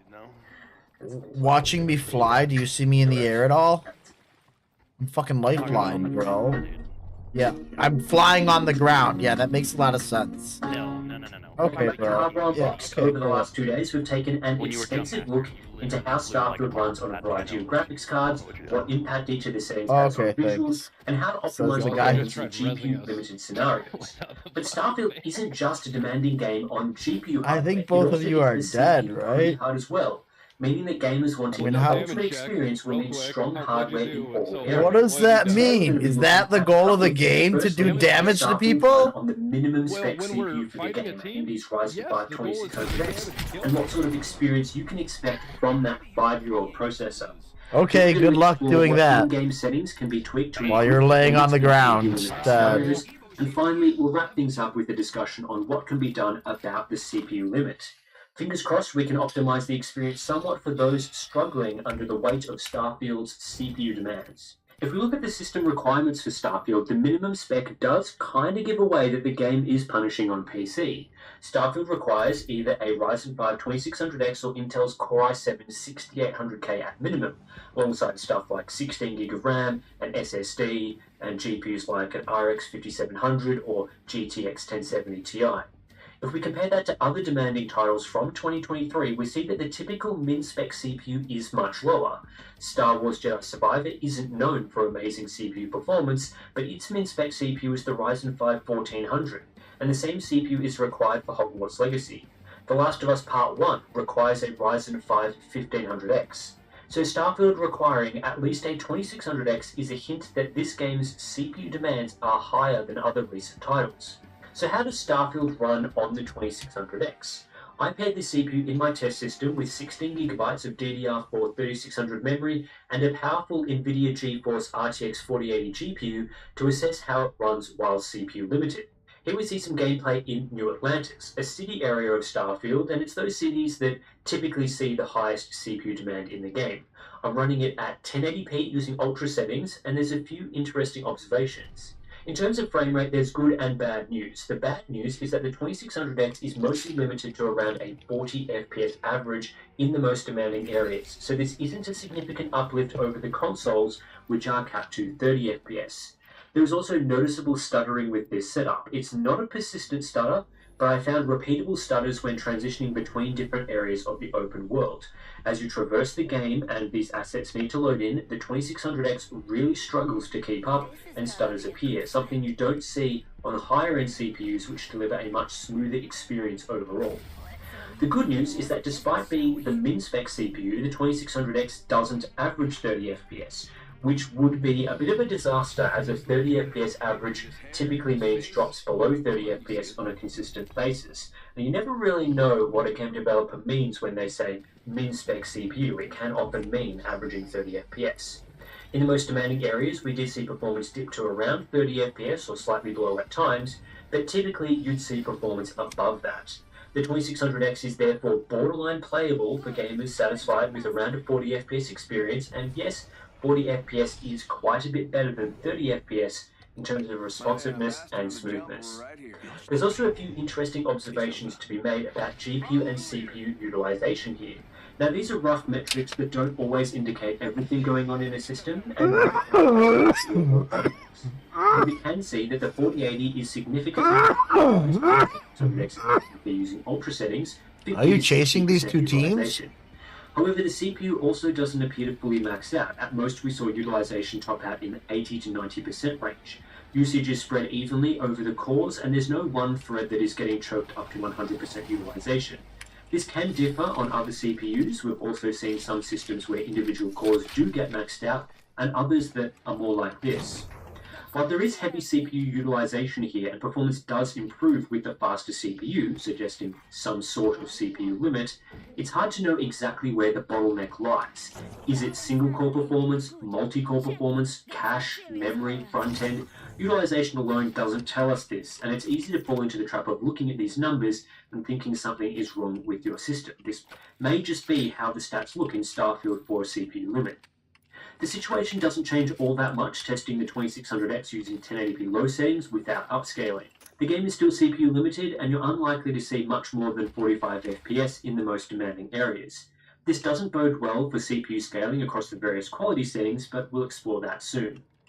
With the min-spec CPU, you'll likely be CPU bottlenecked even with much weaker graphics cards than the 4080. This is how the game runs using 1080p Ultra settings on an RTX 3070. In New Atlantis, with this setup, the game fluctuates between being CPU and GPU limited, so any GPUs below this sort of performance tier are likely to remain CPU limited, while any upgrades over a 3070 won't improve performance. If you're targeting 1080p low settings at a native 1080p without upscaling, you'll need to drop down to around RTX 3050 levels of GPU horsepower to shift the performance limit from the CPU. Where you going, brother? Even an RTX 3060 runs into the performance limits of the Isn't that where that other team was? under these conditions. So for those running budget hardware, you might find a CPU upgrade in this game is more meaningful than a GPU upgrade. Can anything be done to How is there only improve two of performance us in now? CPU-limited areas via adjusting settings? Well, let's explore every setting in this game to find out, tested using the Ryzen 5 2600X at a native 1080p without upscaling. The GPU used here is the GeForce RTX 4070 to avoid any GPU bottlenecks. So we've upgraded a bit from the 3070 that we were using for the GPU video. Preset scaling is highly indicative of what is to come. When CPU limited, there is next to no difference in performance dropping from the Ultra preset to high, and just a 5% gain to average FPS when dropping to medium. The low preset with FSR2 disabled leads to a 10% improvement in average FPS and a 12% improvement to 1% lows in this configuration, though it doesn't do much to alleviate stuttering as you move between areas. So even switching between all ultra settings to all low settings, it isn't really going to transform your gaming experience when CPU limited. This is expected to some degree as most game presets are designed for scaling performance across a variety of GPUs, not CPUs. It's much harder to adjust CPU performance using settings without sacrificing fundamental aspects to the game that affect gameplay or in-game systems and capabilities, and clearly Bethesda aren't willing to do that. Where this leaves us is that for most CPU-limited gamers, you're better off playing the game on settings that are as high as possible without pushing into a hard GPU limit and reducing performance. If you have a capable graphics card, increasing the resolution and turning up settings has little effect on performance under a CPU limit, and you may as well enjoy higher quality visuals. A big trap you can fall into is thinking that under a CPU limit with such mediocre performance, you'll have to be playing on low settings, otherwise you'll be crippled. That isn't the case. Many settings will have no impact at all. In fact, on the Ryzen 5 2600X, the following settings can be cranked up to the maximum with no impact to FPS, provided of course you have the GPU headroom. Those are indirect lighting, reflections, particle quality, motion blur, GTAO quality, contact shadows, BRS, and depth of field. They all saw no impact to average performance and margin of error differences to 1% lows. Therefore, when CPU limited, all of these settings should be set to Ultra, if of course your GPU can handle it. What's also crucial to note is that resolution scaling has no impact on performance either. This is essential knowledge, as all graphics presets use FSR2 with varying levels of resolution scaling. But when CPU limited, you are simply sacrificing visual quality by leaving resolution scaling on. The low setting, for example, looks horrendous with its 50% resolution scale at 1080p, like a disgustingly bad blurry mess.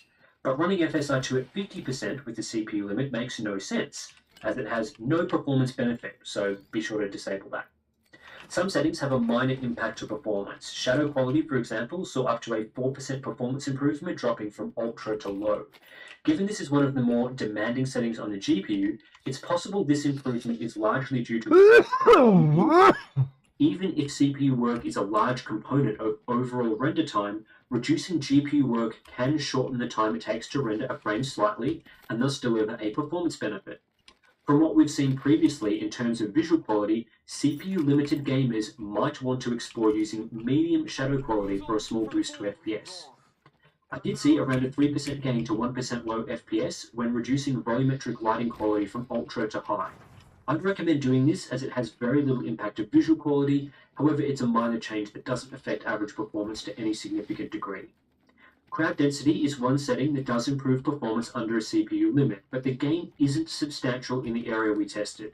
A 3% advantage for using medium over high, and a 4% gain for low over high with a 6% improvement to 1% lows. While GPU limited, this setting only had about a 2% impact, so it seems that this is one of the only settings that actually does reduce CPU load slightly. While it does also reduce the amount of NPCs loaded into the busier areas of the game, if you're desperate for more performance, then turning this to low does make sense, and it doesn't drastically alter the game's presentation, just don't expect a massive performance jump. I was also expecting grass quality to have an impact on CPU limited performance, as often level of detail settings like this can reduce CPU load on low modes. However, most of the areas we found with grass and foliage are highly GPU limited, so this setting makes little to no difference to CPU performance. Come to me, come to me. I think we'd only see a gain from a more general LOD setting that would reduce the number of objects rendered in city areas, or perhaps cut down on draw distance. But Starfield doesn't offer this setting at all, and is partly why the quality settings do very little to address CPU limited performance.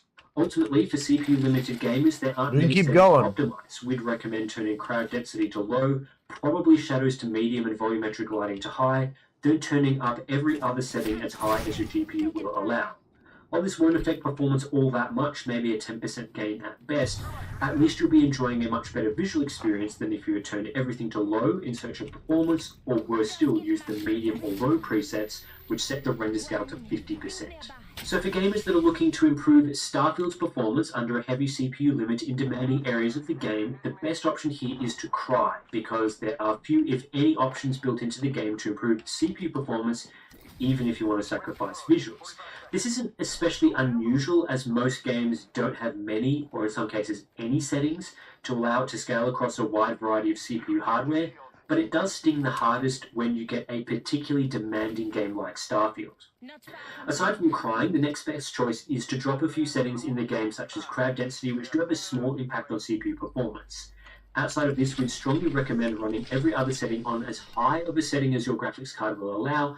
This is unlikely to have any impact to CPU performance, while giving you a much higher level of visual quality than if you decided to use all low or medium settings. Our GPU optimization guide will come in handy here, and of course, you do need to be somewhat careful, as cranking things up too high will limit performance in areas of the game that aren't as CPU demanding. Beyond this, it might be time to start considering a CPU upgrade. If you are running a minimum spec CPU like the Ryzen 5 2600X, you can get a substantial performance gain from upgrading to a Ryzen 7 5800X 3D on the same motherboard. We'll be looking at CPU performance in an upcoming video, but basically that upgrade should push the CPU limit above 60 FPS in demanding areas, which is a substantial gain. Gamers looking to target over 80 FPS should be considering the very latest hardware, either Ryzen 7000 or Intel's 13th gen.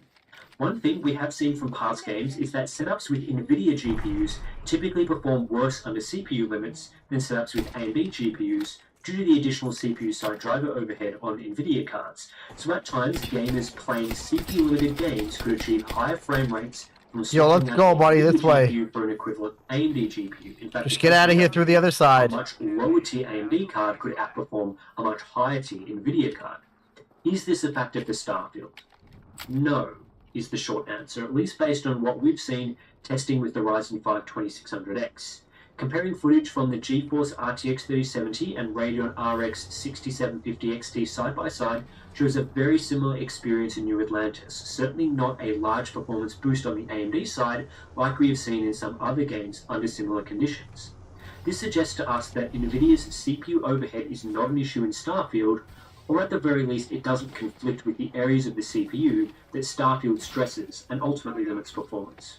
Another option to consider is adding a DLSS 3 frame generation mod to Starfield if you already own a GeForce RTX 40 series graphics card. It may not make sense to upgrade to a 40 series GPU to run frame generation in the game. Depending on how slow your CPU is, a CPU upgrade may be more worthwhile, but the frame generation mode from PureDark is an option, albeit one that costs $5, as this version of the mod is not free like the DLSS 2 version. We tested out the mod in demanding sections like New Atlantis on the 2600X with an RTX 4070, and frame generation does provide a noticeable gain to smoothness. So if you're not satisfied with the fluidity of 45-ish FPS, frame generation was able to bring us at least 75 to 80 FPS in most scenarios. This will be similar if you have a CPU capable of around 60 FPS. Frame generation will deliver a little under double the frame rate and a corresponding gain to smoothness. There are some drawbacks to this approach, which is why frame generation is not the perfect solution to alleviating CPU limits. On the 2600X, DLSS 3 does nothing to remove traversal stutter as you move around the game. The only way to solve that issue is a faster processor. DLSS 3 also does not improve latency, so if the reason why you don't like gaming at a CPU-limited 45 FPS is the feel of 45 FPS, frame generation doesn't improve this. At 80 FPS after frame generation, Starfield still felt like it was running at 45 FPS and didn't have the same responsiveness as playing the game on a system that was truly capable of 80 FPS without frame generation. And yes, I tried this side by side, and while frame generation wasn't unusable or anything, in fact the additional smoothness does improve the experience notably in my opinion, it's still not as